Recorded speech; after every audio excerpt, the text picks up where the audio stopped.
सतगुर माहे समाना एह बाणी जो जियो जाने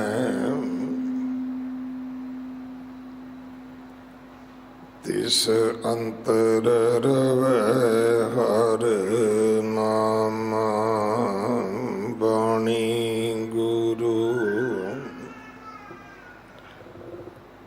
गुरु है बाणी विच बाणी अमृत सारे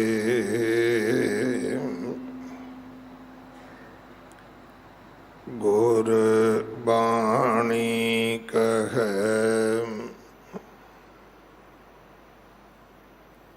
सेवक जन माने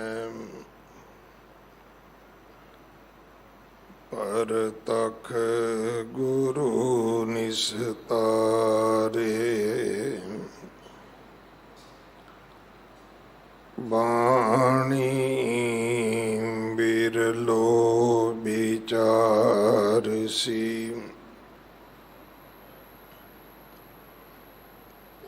जे को गुरमुख होए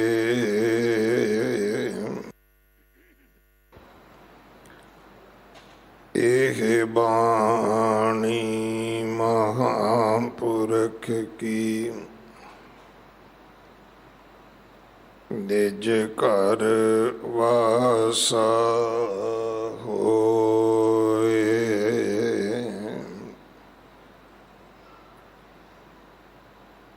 तू घट घट अंतर सर्ब निरंतर जी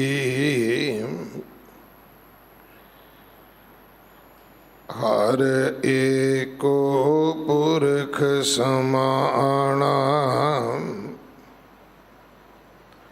इक दाते इक पेखारी जी सब तेरे चोज विडाना तू आपे दाता आपे भुगता जी हाँ तुद बिन अवर न जाना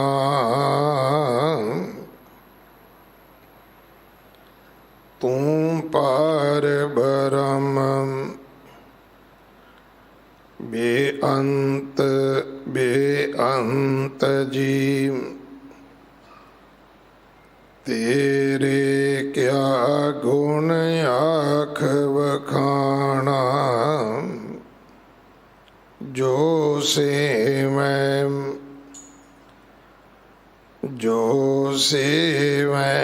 तुद जी जन नानक तिन कुर्बाना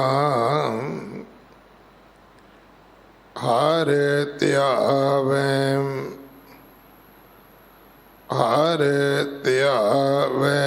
तुद जी से जन जुग में सुखवासी से मुकत भये जिन हर त्याया जी तिन टूटी जम की फांसी जिन निर्भव जिन हर निर्भव त्याया जी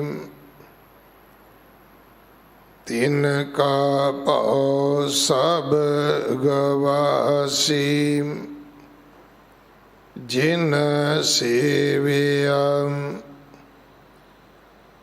जिन सेविया मेरा हर जी ते हर हर रूप समासी से धन जिन हर ध्याया जी जन नानक तिन बल जासी जिन सेविया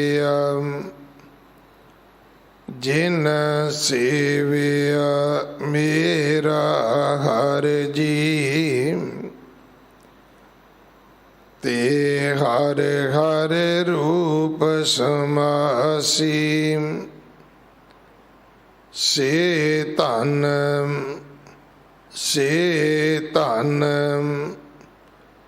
जिन हर ध्याया जी जन नानक तिन बल जासी। वाहिगुरु जी का खालसा वाहिगुरु जी की फतेह।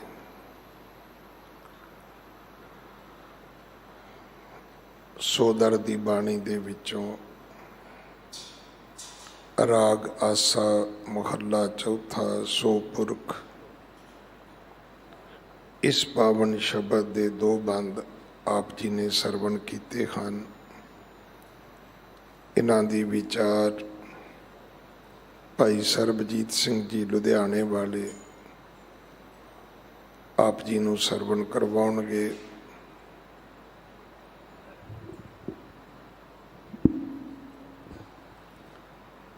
सिख कौम दे पहले बादशाह महान शहीद बाबा बंदा सिंह बहादुर जी का शहीदी दिहाड़ा 25 तरीक नूं है, जो हर साल की तरह बहुत शरधा सत्कार दे नाल बाबा जी का जो शहीदी अस्थान है महरौली दे विच गुरुद्वारा बाबा बंदा सिंह बहादुर विखे मनाया जाएगा। अमृत वेले तो बाद दोपहर तक विशेष समागम होणगे। आप जी जरूर हाजरियां भरो। 4 जून तो जो बच्चों नूं धर्म की मुढ़ली जानकारी देण वास्ते बच्चों नूं पंजाबी गुरमुखी पढ़ाउण वास्ते क्लासां कैंप लगे हुए ने। ये 25 तरीक नूं संपूर्ण होणगे। 26 तरीक शुकराने का समागम गुरुद्वारा रकाबगंज साहब भाई लखी शाह वणजारा हाल अंदर होवेगा। अमृत संचार हर ऐतवार 11 बजे हुंदा है। गुरु घर की सेवा दे विच गुरु के लंगरां वास्ते रसद कड़ा प्रसाद की देग वास्ते देसी घ्यो बाला साहब हॉस्पिटल वास्ते आप जी कोई भी सेवा कर सकते हो। इमारत की सेवा जथेदार बाबा बचन सिंह जी करवा रहे हैं। अपने घरां दे विच बच्चों दे नाल पंजाबी बोलो, बच्चों नूं गुरमुखी पढ़ाओ ताकि साडे बच्चे गुरु ग्रंथ साहब महाराज जी दे चरनी लग सकन। अपने बच्चों के नावां दे नाल भी सिंह ते कौर शब्द लिखिया करो। जात गोत ये वाधू समाचार ने जिन्हां दी धर्म विच कोई प्रवानगी नहीं है। गुरु का हुक्म है असीं बच्चों के नावां नाल सिंह ते कौर लिखीए।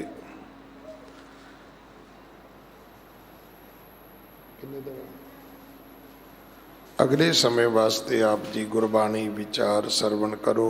वाहिगुरु जी का खालसा वाहिगुरु जी की फतेह।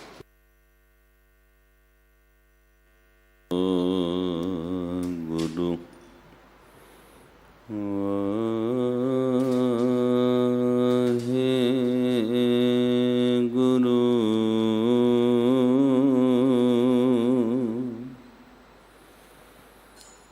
ਕਿਰਪਾ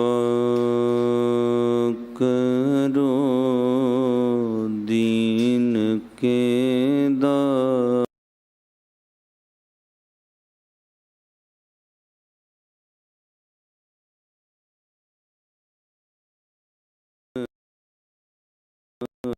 विचारो कोई माटी का क्या तोपे स्वामी, मानस की गत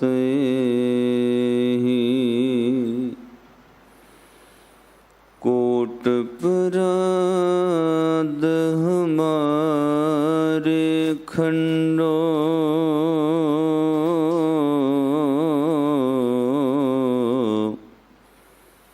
अनेक विधि समझाओ।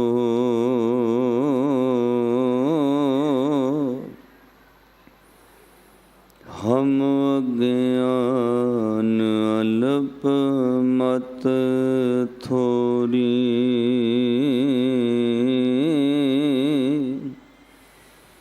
तुम अपन हृदय रखाओ।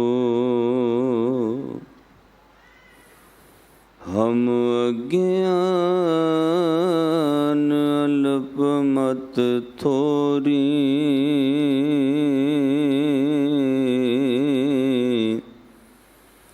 तुम आपन विरद रखावो। परम सन्मानी योग जुगो जुग अटल चवर छत्र तख्त दे मालिक, दया सिंध कृपा निध गुरता गद्दी ते विराजमान सतगुरु, धन धन आद साहिब श्री गुरु ग्रंथ साहिब महाराज जियां दी पावन पवित्र हजूरी अंदर जुड़ बैठे सर्वत्र माई भाई बहुत वड्डियां भागां वाले हो, जिन्हां उत्ते हर रोज़ की तरह 8वें पातशाह बाला प्रीतम सतगुरु गुरु हरकृष्ण साहब महाराज सच्चे पातशाह जियां ने किरपा बख्शिश महरामत करके अपने पावन चरना कमलों में सद बहाया है। सतगुरु गुरु ग्रंथ साहब महाराज सच्चे पातशाह जियां दा कोटान कोट शुक्र शुक्र शुकराना है, जो सतगुरु जी ने त्रुट के आपां सारियां नूं ये सुहावना समा बख्शिश कीता है। क्योंकि धर्म दे अनेकां कर्म ने, पूजा पाठ करना, जप तप करना, लंगर लाने, कोई सेवा करनी, दान करना, किसी मनुख दा भला करना, किसी नूं चंगे राह पाउणा, ये धर्म दे कर्म ने। पर धर्म दे सारे कर्मां विचों जे कोई श्रोमणी कर्म है, श्रेष्ठ कर्म है, ਉਹਨੂੰ ਪਾਤਸ਼ਾਹ ਨੇ ਵਡਿਆਈ ਦੇ ਕੇ ਕਿਹਾ, ਉਹ ਹੈ ਸਤ ਸੰਗਤ। ਗੁਰੂ ਦੇ ਚਰਨਾਂ ਵਿੱਚ ਬੈਠ ਕੇ ਉਸ ਅਕਾਲ ਪੁਰਖ ਰੱਬ ਪਰਿਪੂਰਨ ਪਰਮਾਤਮਾ ਦੀ ਵਡਿਆਈ ਕਰਨੀ, ਇਹ ਸਭ ਤੋਂ ਸ੍ਰੇਸ਼ਟ ਕਰਮ ਹੈ, ਸਭ ਤੋਂ ਸ਼੍ਰੋਮਣੀ ਕਰਮ ਹੈ। ਹਰ ਕੀਰਤ ਸਾਧ ਸੰਗਤ ਹੈ, ਸਿਰ ਕਰਮਨ ਕੇ ਕਰਮਾ, कहो नानक तिस पयो प्रापत, जिस पुरब लिखे कर लैना। इनू पातशाह ने बाणी अंदर कहा, कबीर साधु संग प्राप्ति लिखिया होए लिलाट, ਲਿਲਾਟ ਕਹਿੰਦੇ ਨੇ ਮੱਥੇ ਨੂੰ ਭਾਈ, ਜਿਨ੍ਹਾਂ ਦੇ ਮਸਤਕ ਦੇ ਭਾਗਾਂ ਵਿੱਚ ਰੱਬ ਨੇ ਲਿਖਿਆ ਹੈ, ਉਹਨੂੰ ਹੀ ਸਾਧੂ ਸਤਿਗੁਰ ਦੀ ਸੰਗਤ ਪ੍ਰਾਪਤ ਹੁੰਦੀ ਹੈ। ਸੰਗਤ ਵਿੱਚ ਬੈਠ ਕੇ ਕਰਨਾ ਕੀ ਹੈ? ਉਸ ਅਕਾਲ ਪੁਰਖ ਵਾਹਿਗੁਰੂ ਜੀ ਦੀ ਉਸਤਤੀ। ਇਸੇ ਲਈ ਪਾਤਸ਼ਾਹ ਰੋਜ਼ ਸਮਝਾਉਂਦੇ ਨੇ, ਭਈ ਪ੍ਰਾਪਤ ਮਨੁੱਖ ਦੇ ਹੁਰੀਆ, ਗੋਬਿੰਦ ਮਿਲਣ ਕੀ ਇਹ ਤੇਰੀ ਵਰੀਆ, ਅਵਰ ਕਾਜ ਤੇਰਾ ਕਿਤੇ ਨਾ ਕਾਮ। ਫਿਰ ਕਿਹੜਾ ਕੰਮ ਸ੍ਰੇਸ਼ਟ ਹੈ? ਮਿਲ ਸਾਧ ਸੰਗਤ ਭਜ ਕੇਵਲ ਨਾਮ। ਸੰਗਤ ਵਿੱਚ ਬਹਿ ਕੇ ਜਪ ਭਾਈ ਸਤਨਾਮ ਸ੍ਰੀ ਵਾਹਿਗੁਰੂ, ਇਹ ਸ੍ਰੇਸ਼ਟ ਕਰਮ ਹੈ। ਸਤਿਗੁਰ ਜੀਆਂ ਦੇ ਇਸ ਪਾਵਨ ਸਥਾਨ 'ਤੇ ਲੜੀਵਾਰ ਚੱਲ ਰਹੀ ਪਾਵਨ ਗੁਰ ਸ਼ਬਦ ਵਿਚਾਰ ਦੇ ਤਹਿਤ ਗੁਰੂ ਰਾਮਦਾਸ ਸਾਹਿਬ ਸੱਚੇ ਪਾਤਸ਼ਾਹ ਜੀਆਂ ਦਾ ਉਚਾਰਨ ਕੀਤਾ ਹੋਇਆ ਪਾਵਨ ਸ਼ਬਦ, ਜੋ ਸ੍ਰੀ ਗੁਰੂ ਗ੍ਰੰਥ ਸਾਹਿਬ ਮਹਾਰਾਜ ਜੀਆਂ ਦੇ ਪਵਿੱਤਰ ਅੰਗ 10 ਅਤੇ 11 ਉੱਤੇ ਸਵਾਇਮਾਨ ਹੈ। ਇਸ ਪਾਵਨ ਸ਼ਬਦ ਦਾ ਸਿਰਲੇਖ ਹੈ ਸੋ ਪੁਰਖ। ਇਹਦੇ ਵਿੱਚੋਂ ਆਪ ਜੀਆਂ ਨੇ ਅਗਲੇ ਦੇ 2 ਪਦਿਆਂ ਦਾ ਪਾਠ ਸਤਿਕਾਰਯੋਗ ਹੈੱਡ ਗ੍ਰੰਥੀ ਗਿਆਨੀ ਰਣਜੀਤ ਸਿੰਘ ਜੀ ਤਿੰਨਾਂ ਦੀ ਮੁਬਾਰਕ ਰਸਨਾ ਤੋਂ ਸ਼ਬਦ ਸਰਵਣ ਕੀਤਾ ਹੈ। ਇਸ ਤੋਂ ਪਹਿਲਾਂ ਜਦੋਂ ਤੁਸੀਂ ਵਿਆਖਿਆ ਸਰਵਣ ਕੀਤੀ ਹੈ, ਜਪਜੀ ਸਾਹਿਬ ਤੋਂ ਬਾਅਦ ਸੋ ਦਰ ਤੋਂ ਬਾਅਦ ਹੁਣ ਅੱਗੇ ਸਰਲੇਖ ਸ਼ੁਰੂ ਹੋਇਆ ਸੋ ਪੁਰਖ। ਤੁਸੀਂ ਰੋਜ਼ ਦੇ ਸਰੋਤੇ ਬੈਠੇ ਹੋ। ਕਿਸੇ ਵੀ ਜਗ੍ਹਾ ਉੱਤੇ ਪਹੁੰਚਣ ਵਾਸਤੇ ਪਹਿਲਾਂ ਉਸਦੇ ਦਰ ਦਾ ਪਤਾ ਹੋਣਾ ਬਹੁਤ ਜ਼ਰੂਰੀ ਹੈ। ਕਿਸੇ ਨੂੰ ਮਿਲਣਾ ਪਹਿਲਾਂ ਸਾਧ ਸੰਗਤ ਤੋਂ ਉਹਦੇ ਘਰ ਦਾ ਪਤਾ ਕਰੋਗੇ। ਘਰ ਵਿੱਚ ਜਾਣ ਤੋਂ ਪਹਿਲਾਂ ਦਰ ਆਉਂਦਾ ਹੈ। ਉਸ ਸੋ ਪੁਰਖ ਤੱਕ ਪਹੁੰਚਣ ਵਾਸਤੇ ਪਹਿਲਾਂ ਪਾਤਸ਼ਾਹ ਨੇ ਸੋ ਦਰ ਕਿਹਾ, ਫਿਰ ਸੋ ਘਰ, ਫਿਰ ਸੋ ਪੁਰਖ। ਇਹ ਬਹੁਤ ਕੀਮਤੀ ਸ਼ਬਦ ਨੇ। ਸੋ ਦਰ, ਉਸ ਦੇ ਦਰ ਦੀ ਨੌਲੇਜ ਹੋਣੀ, ਗਿਆਨ ਹੋਣਾ ਕਿ ਉਸ ਦਾ ਦਰ ਕੀ ਹੈ। ਸੋ ਦਰ ਦੇ ਸ਼ਬਦਾਂ ਵਿੱਚ ਗਾਉਣ ਵਾਸਤੇ ਹੀ ਤੁਸੀਂ ਸੁਣਿਆ। ਉਹਦੇ ਵਿੱਚ ਜੀਵ ਜੰਤੂ ਗਾ ਰਹੇ ਨੇ, ਮੋਹਣੀਆਂ ਗਾ ਰਹੀਆਂ ਨੇ, ਸੁਰਗ ਮਛ ਪਿਆਲ ਗਾ ਰਹੇ ਹਨ, ਧਰਤੀ ਸੂਰਜ ਚੰਦਰਮਾ ਸਭ ਗਾ ਰਹੇ ਨੇ। ਬ੍ਰਹਿਮੰਡ ਦੀ ਜਿੰਨੀ ਵਨਸਪਤੀ ਹੈ ਉਹਨੂੰ ਪਾਤਸ਼ਾਹ ਨੇ ਕਿਹਾ ਗਾ ਰਹੇ ਨੇ। ਸੋ ਦਰ, ਉਹਦੇ ਦਰ ਉੱਤੇ ਦਰ ਕੀ ਹੈ? ਗਾਉਣ ਦਾ ਸੰਬੰਧ ਤਾਂ ਹੁਣ ਆਵਾਜ਼ ਨਾਲ ਹੈ ਨਾ। ਆਪਾਂ ਬੋਲ ਰਹੇ ਹਾਂ, ਗਾ ਰਹੇ ਹਾਂ ਕੁਝ। ਜਿਵੇਂ ਸਾਧ ਸੰਗਤ ਜਿਵੇਂ ਜਿਵੇਂ ਉਸ ਨੂੰ ਗਾਵਾਂਗੇ, ਉਹ ਸਰੀਰ ਦੇ ਅੰਦਰ ਆਤਮਾ ਦੇ ਬਿਲਕੁਲ ਨਜ਼ਦੀਕ ਬੈਠਾ ਹੈ। ਉਹਦਾ ਘਰ ਕੋਈ ਦੂਰ ਨਹੀਂ ਹੈ। ਜਵਾਬ ਤੁਸੀਂ ਸੁਣ ਲਿਆ। ਸੋ ਦਰ ਕਿਹਾ, ਸੋ ਘਰ ਕਿਹਾ, ਜਿਤ ਵਹਿ ਸਰਬ ਸੰਭਾਲੇ। ਜਿੱਥੇ ਬਹਿ ਕੇ ਸਾਰੀ ਸ੍ਰਿਸ਼ਟੀ ਦੀ ਸੰਭਾਲ ਕਰ ਰਿਹਾ ਹੈ, ਉਹ ਕਿੱਥੇ ਹੈ? ਪਾਤਸ਼ਾਹ ਕਹਿੰਦੇ ਭਾਈ ਉਹ ਤੇਰੇ ਨਾਲ ਹੀ ਹੈ। ਉਸ ਨੂੰ ਮਹਿਸੂਸ ਕਰ, ਉਹਨੂੰ ਸੁਣ। ਸਭ ਜੀਵ ਜੰਤੂ ਬਨਸਪਤੀ ਉਹਨੂੰ ਗਾ ਰਹੀ ਹੈ। ਚੱਲ ਰਹੀ ਹਵਾ ਵੀ ਉਸੇ ਨੂੰ ਗਾ ਰਹੀ ਹੈ। ਸਭ ਕੁਝ ਸੁਰ ਤੇ ਤਾਲ ਦੇ ਅੰਦਰ ਹੈ। ਔਰ ਕਿਸੇ ਦੇ ਨਾਂ ਗਾਣ ਤੋਂ ਬਗੈਰ ਵੀ ਗਾ ਰਹੇ ਨੇ। ਇਹ ਬੜੀ ਅਸਚਰਜ ਖੇਡ ਹੈ।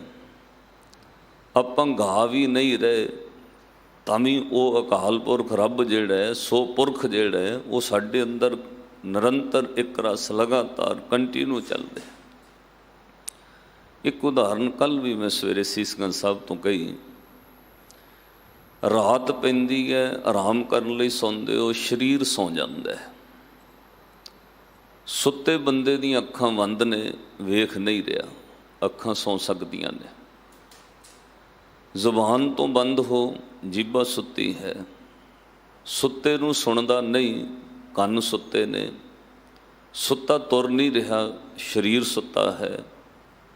ਪਰ ਬੜੇ ਕਮਾਲ ਦੀ ਗੱਲ ਹੈ, ਜਿੱਥੇ ਉਹ ਸੋ ਘਰ ਹੈ ਅਕਾਲ ਪੁਰਖ ਰੱਬ ਦਾ, ਜਿੱਥੇ ਉਹ ਵਸ ਰਿਹਾ ਹੈ, ਸਭ ਦੀ ਸੰਭਾਲ ਕਰ ਰਿਹਾ ਹੈ, ਉਹਨੂੰ ਪਾਤਸ਼ਾਹ ਨੇ ਕਿਹਾ ਭਾਈ ਉਹ ਤੇਰੇ ਅੰਦਰ ਵੀ ਉਸੇ ਤਰ੍ਹਾਂ ਵਿਰਾਜਮਾਨ ਹੈ। ਇਹਦੀ ਨਿਸ਼ਾਨੀ ਇਹ ਹੈ ਆਤਮ ਦੇ ਨਾਲ ਬੈਠਾ ਉਹ ਸੋ ਪੁਰਖ ਪਰਮਾਤਮਾ ਜਿਹੜਾ ਤੂੰ ਸਰੀਰ ਕਰਕੇ ਸੌਂ ਗਏ ਪਰ ਤੇਰੇ ਦਿਲ ਦੀ ਧੜਕਣ ਤਾਂ ਵੀ ਚੱਲ ਰਹੀ ਹੈ, ਸੁੱਤਿਆਂ ਵੀ ਚੱਲ ਰਹੀ ਹੈ। ਕੌਣ ਚਲਾ ਰਿਹਾ? ਅੱਖਾਂ ਨਾਲ ਤਾਂ ਆਪਾਂ ਆਪ ਵੇਖ ਰਹੇ ਨਾ, ਅੱਖਾਂ ਖੁੱਲੀਆਂ ਤੇ ਮੈਂ ਵੇਖ ਰਿਹਾ। ਜ਼ੁਬਾਨ ਨਾਲ ਕੋਈ ਬੋਲੇ, ਦੇਖੋ ਕਿਸੇ ਤੋਂ ਗਲਤ ਸ਼ਬਦ ਬੋਲਿਆ ਜਾਏ ਉਹਨੂੰ ਕਹੀਦਾ ਮਾਫੀ ਮੰਗੋ। ਹੁਣ ਉਹ ਇਹ ਤਾਂ ਕਹਿ ਨਹੀਂ ਸਕਦਾ ਮੈਂ ਕਿਉਂ ਮਾਫੀ ਮੰਗਾਂ ਜੀ, ਮੈਂ ਥੋੜ੍ਹੀ ਬੋਲਿਆ। ਉਹਦੇ ਬੋਲੇ ਦੀ ਨੈਤਿਕ ਜ਼ਿੰਮੇਵਾਰੀ ਉਹਦੀ ਹੈ। ਕੋਈ ਗਲਤ ਬੰਦਾ ਵੇਖ ਰਿਹਾ ਉਹਨੂੰ ਕਹੋਗੇ ਤੂੰ ਗਲਤ ਵੇਖ ਰਿਹਾ, ਮੇਰੇ ਵੱਲ ਔਖਾ ਹੋ ਕੇ ਵੇਖ ਰਿਹਾ, ਕ੍ਰੋਧ ਨਾਲ ਵੇਖ ਰਿਹਾ, ਉਹਨੂੰ ਦੋਸ਼ ਦਿੱਤਾ ਜਾ ਸਕਦਾ। ਉਹਦੀਆਂ ਅੱਖਾਂ, ਜੇਵਾ, ਕੰਨ ਇਹ ਸਰੀਰ ਦੀ ਉਹਦੀ ਰਿਸਪੌਂਸਿਬਿਲਟੀ ਹੈ।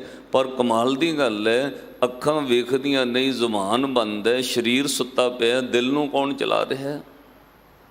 ਉਹਨੂੰ ਬੰਦਾ ਕਹਿ ਸਕਦਾ ਵੀ ਮੈਂ ਚਲਾ ਰਿਹਾ? ਹਾਰਟ ਬੀਟ ਜਿਹੜੀ ਦਿਲ ਦੀ ਧੜਕਣ ਹੈ, ਕੋਈ ਕਹਿ ਸਕਦਾ ਵੀ ਮੈਂ ਚਲਾ ਰਿਹਾ? ਨਹੀਂ। ਉਹਨੂੰ ਚਲਾਉਣ ਵਾਲਾ ਉਹ ਸੋ ਪੁਰਖ ਜਿਹੜਾ ਉਹ ਚਲਾ ਰਿਹਾ। ਪਾਤਸ਼ਾਹ ਕਹਿੰਦੇ ਜਿੱਦਣ ਉਹਦੇ ਦਰ ਉੱਤੇ ਪਹੁੰਚੋਗੇ ਉਦਣ ਉਹਦੇ ਦਰ ਦੀ ਇਹ ਖੇਡ ਹੈ, ਉਹਦੇ ਘਰ ਦੀ ਵਡਿਆਈ ਸਮਝ ਆਉਂਦੀ ਹੈ। ਸੋ ਦਰ ਕਿਹਾ ਸੋ ਕਰ ਕਿਹਾ। ਫਿਰ ਉਹਨਾਂ ਸ਼ਬਦਾਂ ਦੀ ਸਮਾਪਤੀ ਇੱਥੇ ਆ ਕੇ ਹੋਈ, ਜੇ ਤੂੰ ਸੋ ਪੁਰਖ ਤੱਕ ਪਹੁੰਚਣਾ ਹੈ। ਇੱਕ ਚੀਜ਼ ਹੋਰ ਨੋਟ ਕਰਿਓ, ਘਰ ਤੱਕ ਜਾਂਦੇ ਹੋ ਪਹਿਲਾਂ ਘਰ ਦੀ ਗੱਲ ਕਰਦੇ ਆ, ਕਿਹੜੇ ਮੁਹੱਲੇ ਵਿੱਚ ਰਹਿੰਦਾ, ਕਿਹੜੀ ਕਾਲੋਨੀ ਵਿੱਚ ਰਹਿੰਦਾ। ਉਹਦੇ ਘਰ ਤੇ ਪਹੁੰਚ ਕੇ ਫਿਰ ਉਹਦੇ ਘਰ ਦੀ ਵਡਿਆਈ, ਬੜਾ ਸੋਹਣਾ ਬਣਾਇਆ ਹੈ, ਬਾਹਰੋਂ ਵਾਈ ਲੋਕੇਸ਼ਨ ਬਹੁਤ ਸੋਹਣੀ ਹੈ, ਬੜਾ ਸੋਹਣਾ ਘਰ ਤਿਆਰ ਕੀਤਾ। ਜਦੋਂ ਘਰ ਦੇ ਅੰਦਰ ਚਲੇ ਜਾਂਦੇ ਹੋ ਫਿਰ ਕਾਲੋਨੀ ਦੀ, ਮੁਹੱਲੇ ਦੀ, ਦਰਵਾਜ਼ੇ ਦੀ, ਘਰ ਦੀ ਗੱਲ ਨਹੀਂ, ਫਿਰ ਸੋ ਪੁਰਖ ਦੇ ਕੋਲ ਬਹਿ ਗਏ ਹੋ। ਫਿਰ ਸਿਰਫ ਉਸ ਘਰ ਦੇ ਮਾਲਕ ਨਾਲ ਗੱਲ ਹੋ ਰਹੀ ਹੈ, ਫਿਰ ਉਸ ਘਰ ਦੇ ਮਾਲਕ ਨਾਲ ਗੱਲਾਂ ਹੋ ਰਹੀਆਂ ਨੇ, ਫਿਰ ਉਹਦੇ ਜੀਵਨ ਤੇ ਉਹਦੇ ਨਾਲ ਹੀ ਤੁਸੀਂ ਗੱਲ ਕਰ ਰਹੇ ਹੋ। ਉਹ ਤੋਂ ਪਹਿਲਾਂ ਕਲੋਨੀ ਮੁਹੱਲਾ ਹੋ ਸਕਦਾ ਉਹਦੀ ਗੱਲ ਕਰੋ, ਉਹ ਤੋਂ ਪਹਿਲਾਂ ਹੋ ਸਕਦਾ ਉਹਦੇ ਦਰਵਾਜ਼ੇ ਘਰ ਦੀ ਗੱਲ ਕਰੀਏ। ਜਦੋਂ ਘਰ ਦੇ ਅੰਦਰ ਚਲੇ ਗਏ ਫਿਰ ਘਰ ਦੇ ਮਾਲਕ ਨਾਲ ਗੱਲ ਹੋ ਰਹੀ। ਸੋ ਪੁਰਖ ਘਰ ਦੇ ਅੰਦਰ ਦੀ ਗੱਲ ਸ਼ੁਰੂ ਹੋਈ ਹੈ। ਇਸ ਤੋਂ ਪਹਿਲਾਂ ਸੋ ਦਰ ਤੱਕ ਜੋ ਪਹੁੰਚ ਗਏ ਉਹਨੇ ਇੱਕੋ ਹੀ ਗੱਲ ਆ ਕੇ ਸਮਾਪਤੀ ਕਹੀ, ਹੇ ਅਕਾਲ ਪੁਰਖ ਵਾਹਿਗੁਰੂ ਜੀ ਸਭ ਨਿਧਾਨ ਦਾ ਸਸ਼ਟ ਸਿਧਾਨ ਠਾਕੁਰ ਕਰ ਤਲ ਧਰਿਆ। ਇਹ ਤੇਰੀ ਵਡਿਆਈ ਹੈ। ਜਨ ਨਾਨਕ ਬਲ ਬਲ ਸਦ ਬਲ ਜਾਈਐ, ਤੇਰਾ ਅੰਤ ਨਾ ਪਾਰਾ ਵਰਿਆ। ਜਦੋਂ ਉਹਦੇ ਦਰ ਤੇ ਘਰ ਦੀ ਵਡਿਆਈ ਕਰੋਗੇ, ਉਹਦੇ ਤੱਕ ਪਹੁੰਚ ਕੇ ਕਹੋਗੇ ਤੇਰਾ ਅੰਤ ਨਾ ਪਾਰਾ ਵਰਿਆ, ਤੇਰਾ ਅੰਤ ਨਾ ਪਾਰਾ ਵਰਿਆ। ਆਓ ਇੱਕ ਵਾਰ ਸੁਰਤ ਟਿਕਾਓ, ਫਿਰ ਆਪਾਂ ਇਸ ਅਗਲੇ ਦੇ ਸ਼ਬਦ ਤੋਂ ਘੱਟ ਘੱਟ ਅੰਤਰ ਸਰਬ ਨਿਰੰਤਰ ਜੀ ਉਹਦੀ ਵਡਿਆਈ ਪਹਿਲਾਂ ਕਰੀਏ। ਜਿਹੜਾ ਘੱਟ ਘੱਟ ਅੰਤਰ ਹੈ, ਜਿਹੜਾ ਸਰਬ ਨਿਰੰਤਰ ਹੈ, ਜਿਹੜਾ ਸੋ ਪੁਰਖ ਸਾਰਿਆਂ 'ਚ ਸਮਾਇਆ ਹੋਇਆ ਹੈ, ਪਹਿਲਾਂ ਸੁਰਤ ਟਿਕਾ ਕੇ ਆਪਾਂ ਉਹਦੇ ਦਰ ਘਰ ਤੇ ਸੋ ਪੁਰਖ ਤੱਕ ਆਪਣੀ ਸੁਰਤ ਨੂੰ ਲਿਜਾ ਕੇ ਕਹੀਏ, ਤੇਰਾ ਅੰਤ ਨਾ ਪਾਰਾ ਵਰਿਆ, ਤੇਰਾ ਅੰਤ ਨਾ ਪਾਰਾ ਵਰਿਆ, ਤੇਰਾ ਅੰਤ ਨਾ ਪਾਰਾ ਵਰਿਆ, ਅੰਤ ਨਾ। ਜਨ ਨਾਨਕ ਵਲ ਵਲ ਸਦ ਵਲ ਜਾਈਐ, ਜਨ ਨਾਨਕ ਵਲ ਵਲ ਸਦ ਵਲ ਜਾਈਐ, ਜਨ ਨਾਨਕ ਵਲ ਵਲ ਸਦ ਵਲ ਜਾਇ, ਜਨ ਨਾਨਕ ਵਲ ਵਲ। ਤੇਰਾ ਅੰਤ ਨਾ ਪਾਰਾ ਵਰਿਆ, ਤੇਰਾ ਅੰਤ ਨਾ ਪਾਰਾ ਵਰਿਆ, ਤੇਰਾ ਅੰਤ ਨਾ ਪਾਰਾ ਵਰਿਆ, ਤੇਰਾ। ਸੁਰਤ ਟਿਕਾ ਕੇ ਕਹੋ, ਤੇਰਾ ਅੰਤ ਨਾ ਪਾਰਾ ਵਰਿਆ, ਤੇਰਾ ਅੰਤ ਨਾ ਪਾਰਾ ਵਰਿਆ, ਤੇਰਾ ਅੰਤ ਨਾ ਪਾਰਾ ਵਰਿਆ। ਜਨ ਨਾਨਕ ਬਲ ਬਲ ਸਦ ਬਲ ਜਾਈਐ, ਜਨ ਨਾਨਕ ਬਲ ਬਲ ਸਦ ਬਲ ਜਾਈਐ, ਜਨ ਨਾਨਕ ਬਲ ਬਲ ਸਦ ਬਲ ਜਾਈਐ, ਜਨ ਨਾਨਕ ਬਲ ਬਲ। ਤੇਰਾ ਅੰਤ ਨ ਪਾਰਾਵਰੇ, ਤੇਰਾ ਅੰਤ ਨ ਪਾਰਾਵਰੇ, ਤੇਰਾ ਅੰਤ ਨ ਪਾਰਾਵਰੇ, ਤੇਰਾ। ਆਖੋ ਸਤਨਾਮ ਸ੍ਰੀ।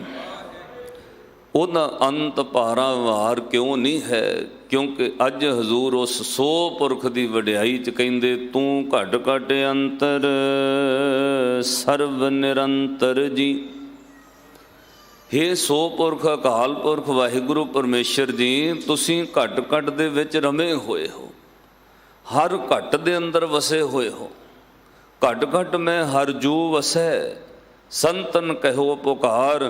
ਤੂੰ ਘਟ ਘਟ ਅੰਤਰ ਸਰਵ ਨਿਰੰਤਰ। ਨਿਰੰਤਰ ਦਾ ਅਰਥ ਹੁੰਦਾ ਲਗਾਤਾਰ, ਇੱਕ ਰਸ, ਕੰਟੀਨਿਊ। ਕਦੇ ਤੁਸੀਂ ਇਹ ਨਹੀਂ ਕਹਿ ਸਕਦੇ ਅੱਜ ਉੱਥੇ ਰੱਬ ਹੈ, ਕੱਲ੍ਹ ਨੂੰ ਉਹਦੇ ਵਿੱਚ ਹੈ ਨਹੀਂ।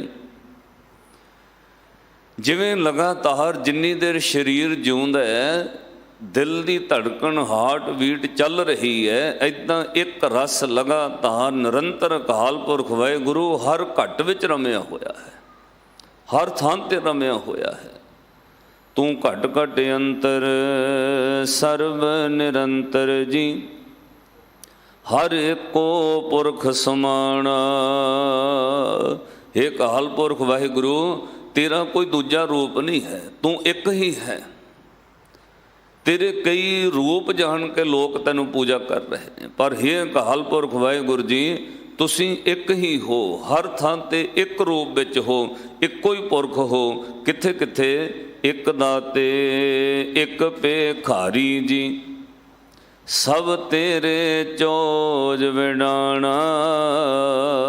ਕਿਸੇ ਸਰੀਰ ਵਿੱਚ ਤੂੰ ਦਾਤਾ ਬਣ ਕੇ ਬੈਠਾ ਹੈ, ਕਿਸੇ ਸਰੀਰ ਵਿੱਚ ਤੂੰ ਭਿਖਾਰੀ ਵੀ ਹੈ। ਜੋਤ ਤਾਂ ਤੇਰੀ ਹੈ, ਇੱਕੋ ਪੁਰਖ ਸਮਾਣਾ। ਭਿਖਾਰੀਆਂ ਵਿੱਚ ਵੀ ਉਹ ਹੈ, ਦਾਨ ਦੇਣ ਵਾਲੇ ਦਾਤੇ ਵਿੱਚ ਵੀ ਉਹ ਹੈ। ਜਦੋਂ ਤੁਹਾਨੂੰ ਕਿਸੇ ਭਿਖਾਰੀ ਤੇ ਕਰੁਣਾ ਆਉਂਦੀ ਹੈ, ਦਇਆ ਆਉਂਦੀ ਹੈ, ਸਮਝੋ ਤੁਸੀਂ ਨਹੀਂ ਕਰ ਰਹੇ, ਉਹ ਤੁਹਾਡੇ ਅੰਦਰ ਬੈਠਾ ਆਪ ਕਰਵਾ ਰਿਹਾ ਹੈ। ਕਿਉਂਕਿ ਸਾਹਮਣੇ ਵਾਲੇ ਵਿੱਚ ਵੀ ਉਹੀਓ ਬੈਠਾ ਹੈ। ਸ਼੍ਰੀ ਗੁਰੂ ਗੋਬਿੰਦ ਸਿੰਘ ਮਹਾਰਾਜ ਕਲਗੀਧਰ ਪਾਤਸ਼ਾਹ ਦਾ ਇੱਕ ਸਵਈਆ ਹੈ, ਉਹਦੇ ਵਿੱਚ ਪਾਤਸ਼ਾਹ ਨੇ ਬਚਨ ਕਿ ਕਤਹੂ ਸੁਚੇਤ ਹੋਏ ਕਿ ਚੇਤਨਾ ਕੋ ਝਾਰ ਕੀਓ, ਕਤਹੂ ਅਚੇਤ ਹੋਏ ਕਿ ਸੋਭਤ ਚਿੰਤ ਹੋ। ਹੇ ਅਕਾਲ ਪੁਰਖ ਵਾਹਿਗੁਰੂ ਸੋ ਪੁਰਖ, ਤੂੰ ਇੰਨਾ ਮਹਾਨ, ਇੰਨਾ ਵੱਡਾ ਹੈ, ਕਿਤੇ ਤੂੰ ਬਹੁਤ ਸੁਚੇਤ ਹੈ, ਬਹੁਤ ਵੱਡਾ ਗਿਆਨੀ ਹੈ, ਬੜਾ ਅਰਥ ਸ਼ਾਸਤਰੀ ਹੈ, ਸੰਸਾਰ ਦੇਸ਼ ਰਾਜ ਚਲਾ ਰਿਹਾ ਹੈ, ਉਹਨਾਂ ਵਿੱਚ ਵੀ ਤੂੰ ਹੀ ਹੈ। ਇੰਨੀ ਬੁੱਧੀ, ਇੰਨਾ ਦਿਮਾਗ, ਇੰਨਾ ਸਭ ਕੁਝ ਕੌਣ ਦੇ ਰਿਹਾ? ਬਹੁਤ ਚਤੁਰ ਸਰੀਰਾਂ ਵਿੱਚ ਵੀ ਤੂੰ ਕੰਮ ਕਰ ਰਿਹਾ ਹੈ। ਕਿਤੇ ਬਹੁਤ ਸੁਚੇਤ ਹੈ, ਕਿਤੇ ਅਚੇਤ ਰੂਪ ਵਿੱਚ ਹੈ। ਜਿਨ੍ਹਾਂ ਨੂੰ ਖਾਣ ਪੀਣ ਦੀ ਸੁੱਧ ਨਹੀਂ, ਉਹਨਾਂ ਵਿੱਚ ਵੀ ਰੱਬ ਹੈ। ਉਹ ਕਿਸ ਅਵਸਥਾ ਵਿੱਚ ਦੁਨੀਆ ਵਿੱਚ ਰਹਿ ਰਹੇ ਨੇ? ਸਾਰੀਆਂ ਆਤਮਾਵਾਂ ਦੇ ਨਾਲ ਤੂੰ ਵਸਿਆ ਹੋਇਆ, ਹਾਜ਼ਰ ਰਹਿ, ਲਗਾਤਾਰ ਇੱਕ ਰਸ ਕੰਟੀਨਿਊ ਨਿਰੰਤਰ ਤੂੰ ਰਹਿਣਾ। ਕਤਹੂ ਸੁਚੇਤ ਹੋਏ ਕਿ ਚੇਤਨਾ ਕੋ ਝਾਰ ਕੀਓ, ਕਤਹੂ ਅਚੇਤ ਹੋਏ ਕਿ ਸੋਵਤ ਚਿੰਤ ਹੋ। ਕਹੂੰ ਮਹਾਰਾਜਨ ਕੋ ਦੀਜਤ ਅਨੰਤ ਦਾਨ। ਕਿਤੇ ਤੂੰ ਵਸਦਾ, ਵੱਡੇ ਵੱਡੇ ਰਾਜਿਆਂ ਨੂੰ ਰਾਜਦਾਨ ਦੇ ਦਿੰਦਾ, ਤੇ ਕਦੇ ਤੇਰੀ ਕਲਾ ਵਰਤਦੀ ਹੈ, ਉਹਦੇ ਉੱਪਰ ਤੂੰ ਕੋਈ ਹੋਰ ਵੱਡਾ ਸ਼ਾਸਕ ਲਾ ਦਿੰਦਾ, ਸਾਰਾ ਕੁਝ ਉਹਦੇ ਕੋਲੋਂ ਖੋਹ ਲੈਂਦਾ।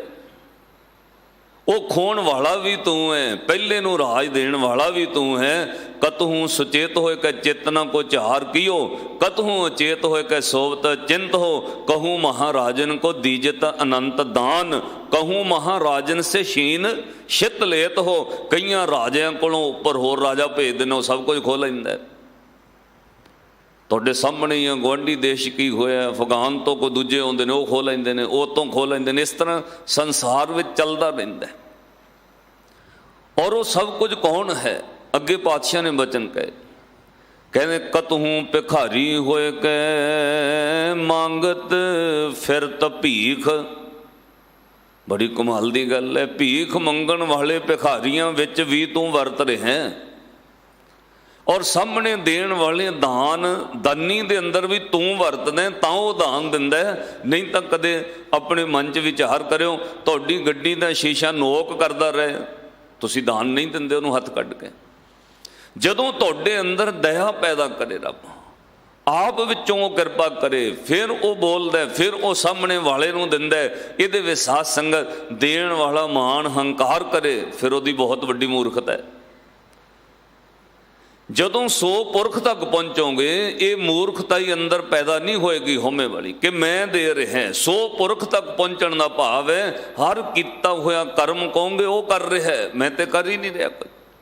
ਕਬੀਰ ਨਾ ਹਮ ਕੀਆ ਨਾ ਕਰਾਂਗੇ, ਨਾ ਕਰ ਸਕੈ ਸਰੀਰ, ਜੋ ਕਿਛ ਕੀਆ ਸੋ ਹਰ ਕੀਆ, ਭਇਓ ਕਬੀਰ ਕਬੀਰ। ਸੋ ਪੁਰਖ ਤੱਕ ਪਹੁੰਚਣ ਤੋਂ ਬਾਅਦ ਆ ਸ਼ੁਰੂ ਹੁੰਦਾ ਇੱਕ ਦਾਤੇ ਇੱਕ ਭਿਖਾਰੀ ਜੀ, ਸਭ ਤੇਰੇ ਚੋਜ ਵਡਾਣਾ। ਦਸਮ ਪਿਤਾ ਸ਼੍ਰੀ ਗੁਰੂ ਗੋਬਿੰਦ ਸਿੰਘ ਮਹਾਰਾਜ ਲਿਖਦੇ, ਕਹਿੰਦੇ ਕਤਹੂ ਭਿਖਾਰੀ ਹੋਏ ਕੈ ਮੰਗਤ ਫਿਰਤ ਭੀਖ, ਕਹੂ ਮਹਾਦਾਨ ਹੋਏ ਕੈ ਮੰਗਿਓ ਧਨ ਦੇ ਦੋ। ਕਿਤੇ ਦਾਨੀ ਬਣ ਕੇ ਉਹਨੂੰ ਦੇਣ ਲੱਗ ਪੈਂਦਾ, ਕਿਤੇ ਮੰਗ ਰਿਹਾ। ਸਾਰਿਆਂ ਵਿੱਚ ਤੂੰ ਨਿਰੰਤਰ ਵਸ ਰਿਹਾ, ਦੇਣ ਵਾਲੇ ਵਿੱਚ ਵੀ ਤੂੰ ਦਾਨੀ ਬਣਿਆ, ਉਹ ਨਹੀਂ ਸੀ ਦੇ ਸਕਦਾ। ਤਾਂ ਕਹੂੰ ਬੇਦ ਰੀਤ ਕਹੂੰ ਤਾਂ ਸਿਉ ਵਿਪਰੀਤ, ਕਹੂੰ ਤ੍ਰਿਗੁਣ ਤੀਤ ਕਹੂੰ ਸਰਗੁਣ ਸਮੇਤ ਹੋ। ਲੋਕ ਧਰਮ ਦੇ ਨਾਮ ਉੱਤੇ ਕਿੰਨੇ ਪਲੀਤ ਹੋ ਗਏ ਨੇ। ਮਾਫ ਕਰਿਓ, ਪਾਤਸ਼ਾਹ ਨੇ ਬਚਨ ਕਹੇ, ਭਾਈ ਵੇਦ ਦੀ ਰੀਤ ਨਾਲ ਰੱਬ ਨੂੰ ਪੂਜਣ ਵਾਲਾ ਵੀ ਉਹੀਓ ਹੈ, ਉਹਦੇ ਵਿਪਰੀਤ ਵੀ ਰੱਬ ਮਿਲਦਾ, ਇਹਦੇ ਵਿੱਚ ਦਾਵਾ ਨਹੀਂ ਹੋ ਸਕਦਾ ਕੋਈ। ਹੁਣ ਆਪਾਂ ਸਾਧ ਸੰਗਤ ਪੱਥਰ ਦੇ ਪੁਜਾਰੀ ਨਹੀਂ, ਆਪਾਂ ਮੂਰਤੀਆਂ ਨਹੀਂ ਪੂਜਦੇ। ਸਾਨੂੰ ਸਿੱਧਾ ਅਕਾਲ ਪੁਰਖ ਵਾਹਿਗੁਰੂ ਨੇ ਅਕਾਲ ਦੀ ਪੂਜਾ ਚਲਾਇਆ। ਪਰ ਜਿਹੜੇ ਮੂਰਤੀ ਪੂਜਕ ਨੇ, ਜਿਨ੍ਹਾਂ ਦਾ ਧਰਮ ਇਜਾਜ਼ਤ ਦਿੰਦਾ, ਆਪਾਂ ਉਹਨਾਂ ਨੂੰ ਮਾੜਾ ਨਹੀਂ ਕਹਿ ਸਕਦੇ। ਹੋ ਸਕਦਾ ਭਾਵ ਬਣੇ, ਉਹ ਉਸ ਰਸਤਿਓਂ ਵੀ ਉਹਨੂੰ ਮਿਲ ਸਕਦੇ ਨੇ। ਜਿਹੜਾ ਰਸਤਾ ਸਾਨੂੰ ਗੁਰੂ ਨੇ ਦਿੱਤਾ ਉਸ ਉੱਤੇ ਵੀ ਰੱਬ ਮਿਲਦਾ ਹੈ। ਜੇ ਕਿਸੇ ਦਾ ਹੋਰ ਧਰਮ ਹੈ, ਉਹਨੂੰ ਉਸ ਰਸਤੇ ਵੀ ਮਿਲ ਸਕਦਾ ਹੈ। ਰਾਹ ਵੱਖਰੇ ਵੱਖਰੇ ਹੋ ਸਕਦੇ ਨੇ। ਇਹ ਤਾਂ ਛੇਵੇਂ ਪਾਤਸ਼ਾਹ ਦੇ ਵੇਲੇ ਇਤਿਹਾਸ ਵਿੱਚ ਹੀ ਪਾਤਸ਼ਾਹ ਨੇ ਸਿੱਧ ਕਰ ਦਿੱਤਾ ਨਾ। ਜਦੋਂ ਪੰਡਤ ਬਨਾਰਸ ਤੋਂ ਚੱਲ ਕੇ ਕੰਸ਼ੀ ਤੋਂ ਆਉਂਦਾ, ਜੀ ਮੈਂ ਬਹੁਤ ਵੱਡਾ ਵਿਦਵਾਨ ਪੰਡਤ ਹੈ, ਮੈਨੂੰ ਕਥਾ ਕਰਨ ਦੀ ਇਜਾਜ਼ਤ ਦਿਓ। ਤਾਂ ਪਾਤਸ਼ਾਹ ਨੇ ਕਿਹਾ ਕੋਈ ਗੱਲ ਨਹੀਂ, ਕਰੋ ਭਾਈ, ਰੱਬ ਦੀ ਗੱਲ ਹੀ ਸੁਣਾਓਗੇ। ਜਦੋਂ ਉਹਨੇ ਸੁਣਾਉਣੀ ਸ਼ੁਰੂ ਕੀਤੀ, ਕਹਿੰਦੇ ਉਹਨੇ ਇਹ ਕਿਹਾ 11 ਮਹੀਨੇ ਲੱਗਦੇ ਨੇ ਮਰਨ ਤੋਂ ਬਾਅਦ ਬੰਦੇ ਦੇ, ਵੈਤਰੀ ਨਦੀ ਤਰਨੀ ਪੈਂਦੀ ਹੈ, ਲੋਹ ਨਾਲ ਨਦੀ, ਉਹਦੇ ਵਿੱਚ ਆਹ ਕੁਝ ਹੁੰਦਾ। ਉਹ ਆਪਣੀ ਕਥਾ ਵੇਦਾਂ ਦੀ ਸੁਣਾਉਣ ਲੱਗ ਪਿਆ।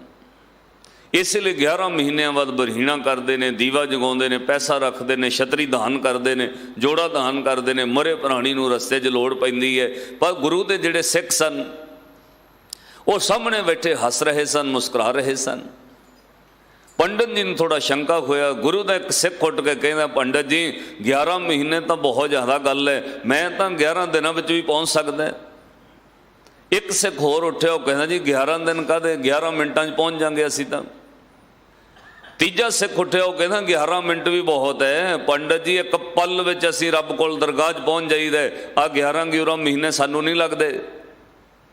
ਪੰਡਤ ਨੇ ਉੱਠ ਕੇ ਛੇਵੇਂ ਪਾਤਸ਼ਾਹ ਨੂੰ ਕਿਹਾ, ਮਹਾਰਾਜ ਤੁਹਾਡੇ ਸਿੱਖ ਕਥਾ ਦੀ ਨਰਾਦਰੀ ਕਰਦੇ ਨੇ। ਪਾਤਸ਼ਾਹ ਨੇ ਕਿਹਾ, ਨਹੀਂ ਭਾਈ, ਨਰਾਦਰੀ ਨਹੀਂ ਹੈ। ਪੰਡਤ ਜੀ ਤੁਹਾਡਾ ਵੀ ਰਸਤਾ ਠੀਕ ਹੋਣਾ ਹੈ। ਜਿਹੜੇ ਰਸਤੇ ਤੁਸੀਂ ਜਾ ਰਹੇ ਹੋ, ਲੋਕਾਂ ਨੂੰ ਦੱਸ ਰਹੇ ਹੋ, ਪਰ ਜਿਹੜਾ ਮਾਰਗ ਮੈਂ ਸਿੱਖਾਂ ਨੂੰ ਸਿਖਾਇਆ ਉਹ ਵੀ ਰਸਤਾ ਸਹੀ ਹੈ। ਉਹ ਕੀ ਹੈ? ਪਾਤਸ਼ਾਹ ਨੇ ਕਿਹਾ, ਸੁਰਤ ਰੱਬ ਨਾਲ ਜੁੜ ਜਾਏ। ਇਹ 11 ਮਹੀਨਿਆਂ ਦਾ ਕੰਮ ਨਹੀਂ, ਰੱਬ ਬਿਲਕੁਲ ਨੇੜੇ, ਉਹ ਤਾਂ ਘੱਟ ਘੱਟ ਵਿੱਚ ਵਸਿਆ ਹੋਇਆ ਹੈ। ਫਿਰ ਜੋ ਗੱਲ ਪਾਤਸ਼ਾਹ ਨੇ ਕਹੀ, ਉਹਨੂੰ ਭਾਈ ਗੁਰਦਾਸ ਸਾਹਿਬ ਨੇ ਲਿਖਿਆ, ਹਜ਼ੂਰ ਨੇ ਉਦਾਹਰਨ ਦਿੱਤੀ। ਕਹਿੰਦੇ ਭਾਈ, ਕੀੜੀ ਨੂੰ ਫਲ ਤੱਕ ਜਾਣ ਵਾਸਤੇ ਦਰਖਤ ਤੇ ਕਿੰਨੇ ਘੰਟੇ ਲੱਗ ਜਾਂਦੇ। ਧਰਤੀ ਤੋਂ ਤੁਰੀ ਹੈ, ਦਰਖਤ ਤੇ ਚੜੀ ਹੈ, ਚਲਦਿਆਂ ਚਲਦਿਆਂ ਫਿਰ ਟਾਹਣੀਆਂ ਤੇ ਜਾਂਦੀ ਹੈ, ਫਿਰ ਟਾਹਣੀਆਂ ਤੋਂ ਫਲਾਂ ਤੱਕ ਜਾਂਦੀ, ਉਹਨੂੰ ਬਹੁਤ ਵਕਤ ਲੱਗ ਜਾਂਦਾ ਫਲ ਤੱਕ ਪਹੁੰਚਣ ਲਈ। ਪਰ ਜਿਹੜਾ ਪੰਛੀ ਹੈ, ਉਹ ਤਾਂ ਇੱਕ ਪਰ ਮਾਰਦਾ, ਫਲ ਤੇ ਜਾ ਕੇ ਬਹਿ ਜਾਂਦਾ। ਇੱਦਾਂ ਮੈਂ ਸਿੱਖਾਂ ਦੀ ਸੁਰਤ ਨੂੰ ਸ਼ਬਦ ਨਾਲ ਜੋੜ ਦਿੱਤਾ ਹੈ। ਇੱਕ ਪਲ ਵਿੱਚ ਰੱਬ ਤੱਕ ਪਹੁੰਚ ਸਕਦੇ ਨੇ। ਸਾਧ ਸੰਗਤ, ਪਾਤਸ਼ਾਹ ਨੇ ਕਿਸੇ ਦੇ ਰਸਤੇ ਦੀ ਨਰਾਦਰੀ ਨਹੀਂ ਕੀਤੀ। ਸਾਨੂੰ ਜਿਹੜਾ ਗੁਰੂ ਨੇ ਮਾਰਗ ਦਿੱਤਾ ਉਹਦੇ ਉੱਤੇ ਸਿੱਖ ਵਿਸ਼ਵਾਸ ਰੱਖਦਾ, ਦੂਜੇ ਦੇ ਰਸਤੇ ਦੀ ਨਿੰਦਿਆ ਨਹੀਂ ਕਰਦਾ। ਹੋਏਗਾ ਕਿਸੇ ਨੂੰ ਮਾਰਗ, ਮੈਂ ਤੁਹਾਨੂੰ ਬੇਨਤੀ ਕਰਾਂਗਾ, ਗੁੱਸਾ ਨਾ ਕਰਿਓ। ਕਿਸੇ ਦਾ ਧਰਮ ਇਜਾਜ਼ਤ ਦਿੰਦਾ ਹੈ ਧਾਗੇ ਬੰਨੋ, ਉਹ ਪੈਰਾਂ ਤੇ ਬੰਨਣ, ਹੱਥਾਂ ਤੇ ਬੰਨਣ, ਗਲ 'ਚ ਪਾਉਣ, ਸਾਨੂੰ ਕੀ ਹੈ? पर गुरु के सिक्खा सिर ते दस्तार सजी है, केस रखे ने। धन श्री गुरु ग्रंथ साहब महाराज नूं गुरु मन के मत्था टेकदे, तेरा सुख दुख हरक सोग जन्म मरण गुरु ग्रंथ साहब नाल है। फिर जे गुरु दा सिख है फिर तेरे धागे नहीं बंधे होने चाहिए। तैनूं ये राह नहीं गुरु ने दिता। तेरा रास्ता पैरां ते धागे बन्नना नहीं, तेरा रास्ता हत्थां च तवीत पाउणे नहीं, तैनूं गुरु ने वो मार्ग दिता है। इसलिए साध संगत किसी ने मार्ग की निंदिया नहीं, क्योंकि मेरे गुरु का हुक्म है। दसम पातशाह कहते कहूँ वेद रीत, वेदां की निंदिया थोड़ी है, उस रीत नाल को पूजा करदा मिलदा होएगा। कहूँ तां स्यों विपरीत, किते उहदे उल्ट भी रब मिलदा है, रब किसी दे बाप दा थोड़ी है। कहूँ त्रिगुण अतीत कहूँ सरगुण समेत हो, अज यो गल गुरु रामदास महाराज जी ने कही। कहते वो दाते विच भी है, भिखारी विच भी है, ये उहदा बहुत वड्डा चोज है। किते उन्हें भिखारी बनाए उन्हां विच भी रहिंदा है, दानियां विच भी वो वसदा है, ये उहदा बहुत वड्डा चोज है। तू आपे दाता आपे भुगता जी, हों तुद बिन अवर न जाना। सारियां विच हे दाता वाहिगुरु आपे दान देण वाला है, आपे भोगण वाला है। ये तेरा बहुत वड्डा चोज है, ये बारे कुछ कहा नहीं जा सकता। ये चोज वेख के कोई गल कहोगे तेरा अंत ना पारा वारिया, तेरा अंत ना पारा वारिया। हे वाहिगुरु तेरा कोई अंत नहीं है, तू बेअंत है। साध संगत ज्ञान भी दो तरह का है। देखो आप कथा सुन रोज आने ज्ञान की गल सुनते हो।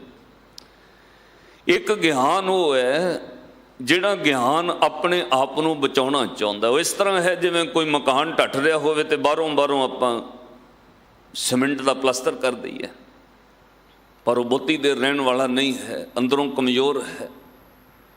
सानू ज़्यादातर वो ज्ञान चाहिए जिस ज्ञान नाल साडे कर्म उत्ते मोहर लग जाए भी ठीक है, जो कर रहे हैं ठीक ही है, लोग तो इस तो भी अगे करते हैं, वो ज्ञान चाहिए। सानू धर्म का वो कर्म चाहिए जिहड़ा कोई अरदास करके पुन्न दान करा के कवे ठीक है जो तू कीता, पर तेरी अरदास हो गई है। साध संगत ये ज्ञान सानू धर्म की दुनिया में बाहरों बाहरों लिपा चुपी रखता है, अंदरों कमज़ोर, अंदर वो चीज़ नहीं। जिदन फिर संसार में बहुत कुछ उथल पुथल अगे पिछे हुंदा है, उहिओ असीं धार्मिक अखवाउण वाले लोग बहुत ज़्यादा थिड़क जाते हैं, क्योंकि अंदर दृढ़ता नहीं, अंदर विश्वास नहीं, अंदरों नींह पक्की नहीं। बाहरों कोई दुखों का जां कोई होर किसी तरह का झक्खड़ आउंदा है, असीं डिग जाईदा है, फिर भटक जाईदा है। ये ज्ञान बाहरी तौर पर चाहिए। इहनूं पातशाह ने बाणी अंदर कहा, हे पंडित तू लोगों को ज्ञान के जाल विच फसा लिया, ये ज्ञान के जाल विच तू लोगों को डोब रहे हैं, भुलेखा पा रहे हैं। एक ज्ञान वो है जिहड़ा साध संगत जिन्हों पातशाह ने बाणी अंदर कहा ज्ञान की हनेरी झक्खड़ तूफान वो सब कुछ उड़ा के ले जाता है, किसी तरह की छाया नहीं उहदे च रहिंदी। वो ज्ञान ये है भी बाहरी तौर पर भरम नहीं उहदे विच कोई रहिंदा, जिस तरह किया फिर ना हो जाए। मैनू बहुत दिहाड़ी विच फोन आउंदे ने, अनेकां लोग 20-20 साल तो धर्म के कर्म करते अजे भी भरम विच है, शायद किसी ने कुछ किया होया है, ਉਹਦੇ ਕਰਨ ਨਾਲ ਆ ਕੁਝ ਹੋ ਗਿਆ ਹੈ, ਉਹਦੇ ਕਰਨ ਨਾਲ ਆ ਵਿਗੜ ਗਿਆ ਹੈ, ਉਹਨੇ ਆ ਕੁਝ ਕਰ ਦਿੱਤਾ ਹੈ, ਕਿਉਂਕਿ ਅਜੇ ਭਰਮ ਵਿੱਚ ਚੱਲ ਰਹੇ ਹਾਂ, ਅਜੇ ਸਰੀਰ ਦੀ ਛਾਇਆ ਨਾਲ ਚੱਲ ਰਹੀ। ਅਸੀਂ ਉਹ ਪਰਛਾਵੇਂ ਵੱਲ ਬਾਰ-ਬਾਰ ਮੁੜ ਕੇ ਵੇਖੀਦਾ ਆ ਵੀ ਰਿਹਾ ਕਿ ਨਹੀਂ ਆ ਰਿਹਾ। ਅਸੀਂ ਰੱਬ ਦੀ ਮਾਇਆ ਤੇ ਛਾਇਆ ਦੇ ਰੌਲੇ ਵਿੱਚ ਸ਼ਾਇਦ ਕਿਸੇ ਨੇ ਕੁਝ ਕਰ ਦਿੱਤਾ ਤੇ ਕੰਮ ਬਣਨਾ ਹਟ ਗਿਆ। ਜਿੰਨੀ ਦੇਰ ਅਸੀਂ ਉਹ ਜਗ੍ਹਾ ਤੇ ਜਾਂਦੇ ਰਹੇ ਕੰਮ ਬਹੁਤ ਚੜ੍ਹਦੀ ਕਲਾ 'ਚ ਰਿਹਾ, ਹੁਣ ਉੱਥੇ ਜਾਂਦੇ ਨਹੀਂ ਜੀ, ਕੰਮ ਘਟ ਗਿਆ, ਭਰਮ ਵਿੱਚ ਹੈ। ਇਹਦਾ ਮਤਲਬ ਰੱਬ ਉਸੇ ਜਗ੍ਹਾ ਤੇ ਸੀ, ਹੋਰ ਕਿਤੇ ਰੱਬ ਨਹੀਂ। ਅਸੀਂ ਅਧੂਰੇ ਰੱਬ ਨਾਲ ਜੁੜੇ ਹਾਂ। ਜਿੱਦਣ ਗਿਆਨ ਦੀ ਆਂਦੀ ਆਉਂਦੀ ਉਦਣ ਭਰਮ ਚੁੱਕੇ ਜਾਂਦੇ ਨੇ, ਉਦਣ ਰੱਬ ਹਰ ਥਾਂ ਤੇ ਮੌਜੂਦ ਹੈ, ਹਰ ਥਾਂ ਤੇ ਮੌਜੂਦ ਹੈ। ਘਰ ਬੈਠਿਆਂ ਵੀ ਯਾਦ ਕਰੋਗੇ ਇੱਥੇ ਪਹੁੰਚ ਜਾਓਗੇ, ਘਰ ਬੈਠੇ ਗੁਰੂ ਤੇ ਆਈ ਹੈ, ਉਹ ਫਿਰ ਸੁਰਤ ਕਰਕੇ ਉਹਦੇ ਨਾਲ ਸੰਪਰਕ ਹੋ ਗਿਆ। ਇਹਨੂੰ ਪਾਤਸ਼ਾਹ ਕਹਿੰਦੇ ਦੇਖੋ ਭਾਈ ਗਿਆਨ ਕੀ ਆਈ ਅੰਧੀ सबे उडानी भरम की टाटी रहे ना माया बंदी। ऐसा ज्ञान गुरु ने अंदरों हनेरी दिती, उस अंधी भाव हनेरी तूफान विच ਭਰਮ ਉੜ ਗਏ, ਹੁਣ ਕਿਸੇ ਤਰ੍ਹਾਂ ਦਾ ਭਰਮ ਨਹੀਂ ਰਿਹਾ। ਇੱਕ ਮਾਈ ਮੈਨੂੰ ਕਹਿੰਦੀ, ਭਾਈ ਸਾਹਿਬ ਸਾਡੇ ਤੇ ਕਿਸੇ ਨੇ ਕੁਛ ਕੀਤਾ ਹੋਇਆ ਹੈ। ਮੈਂ ਉਹਨੂੰ ਕਿਹਾ ਤੁਹਾਨੂੰ ਕਿਵੇਂ ਪਤਾ ਹੈ? ਕਹਿੰਦੀ ਜੀ ਸਰੀਰ ਉੱਤੇ ਦਾਗ ਪੈ ਜਾਂਦੇ ਨੀਲੇ।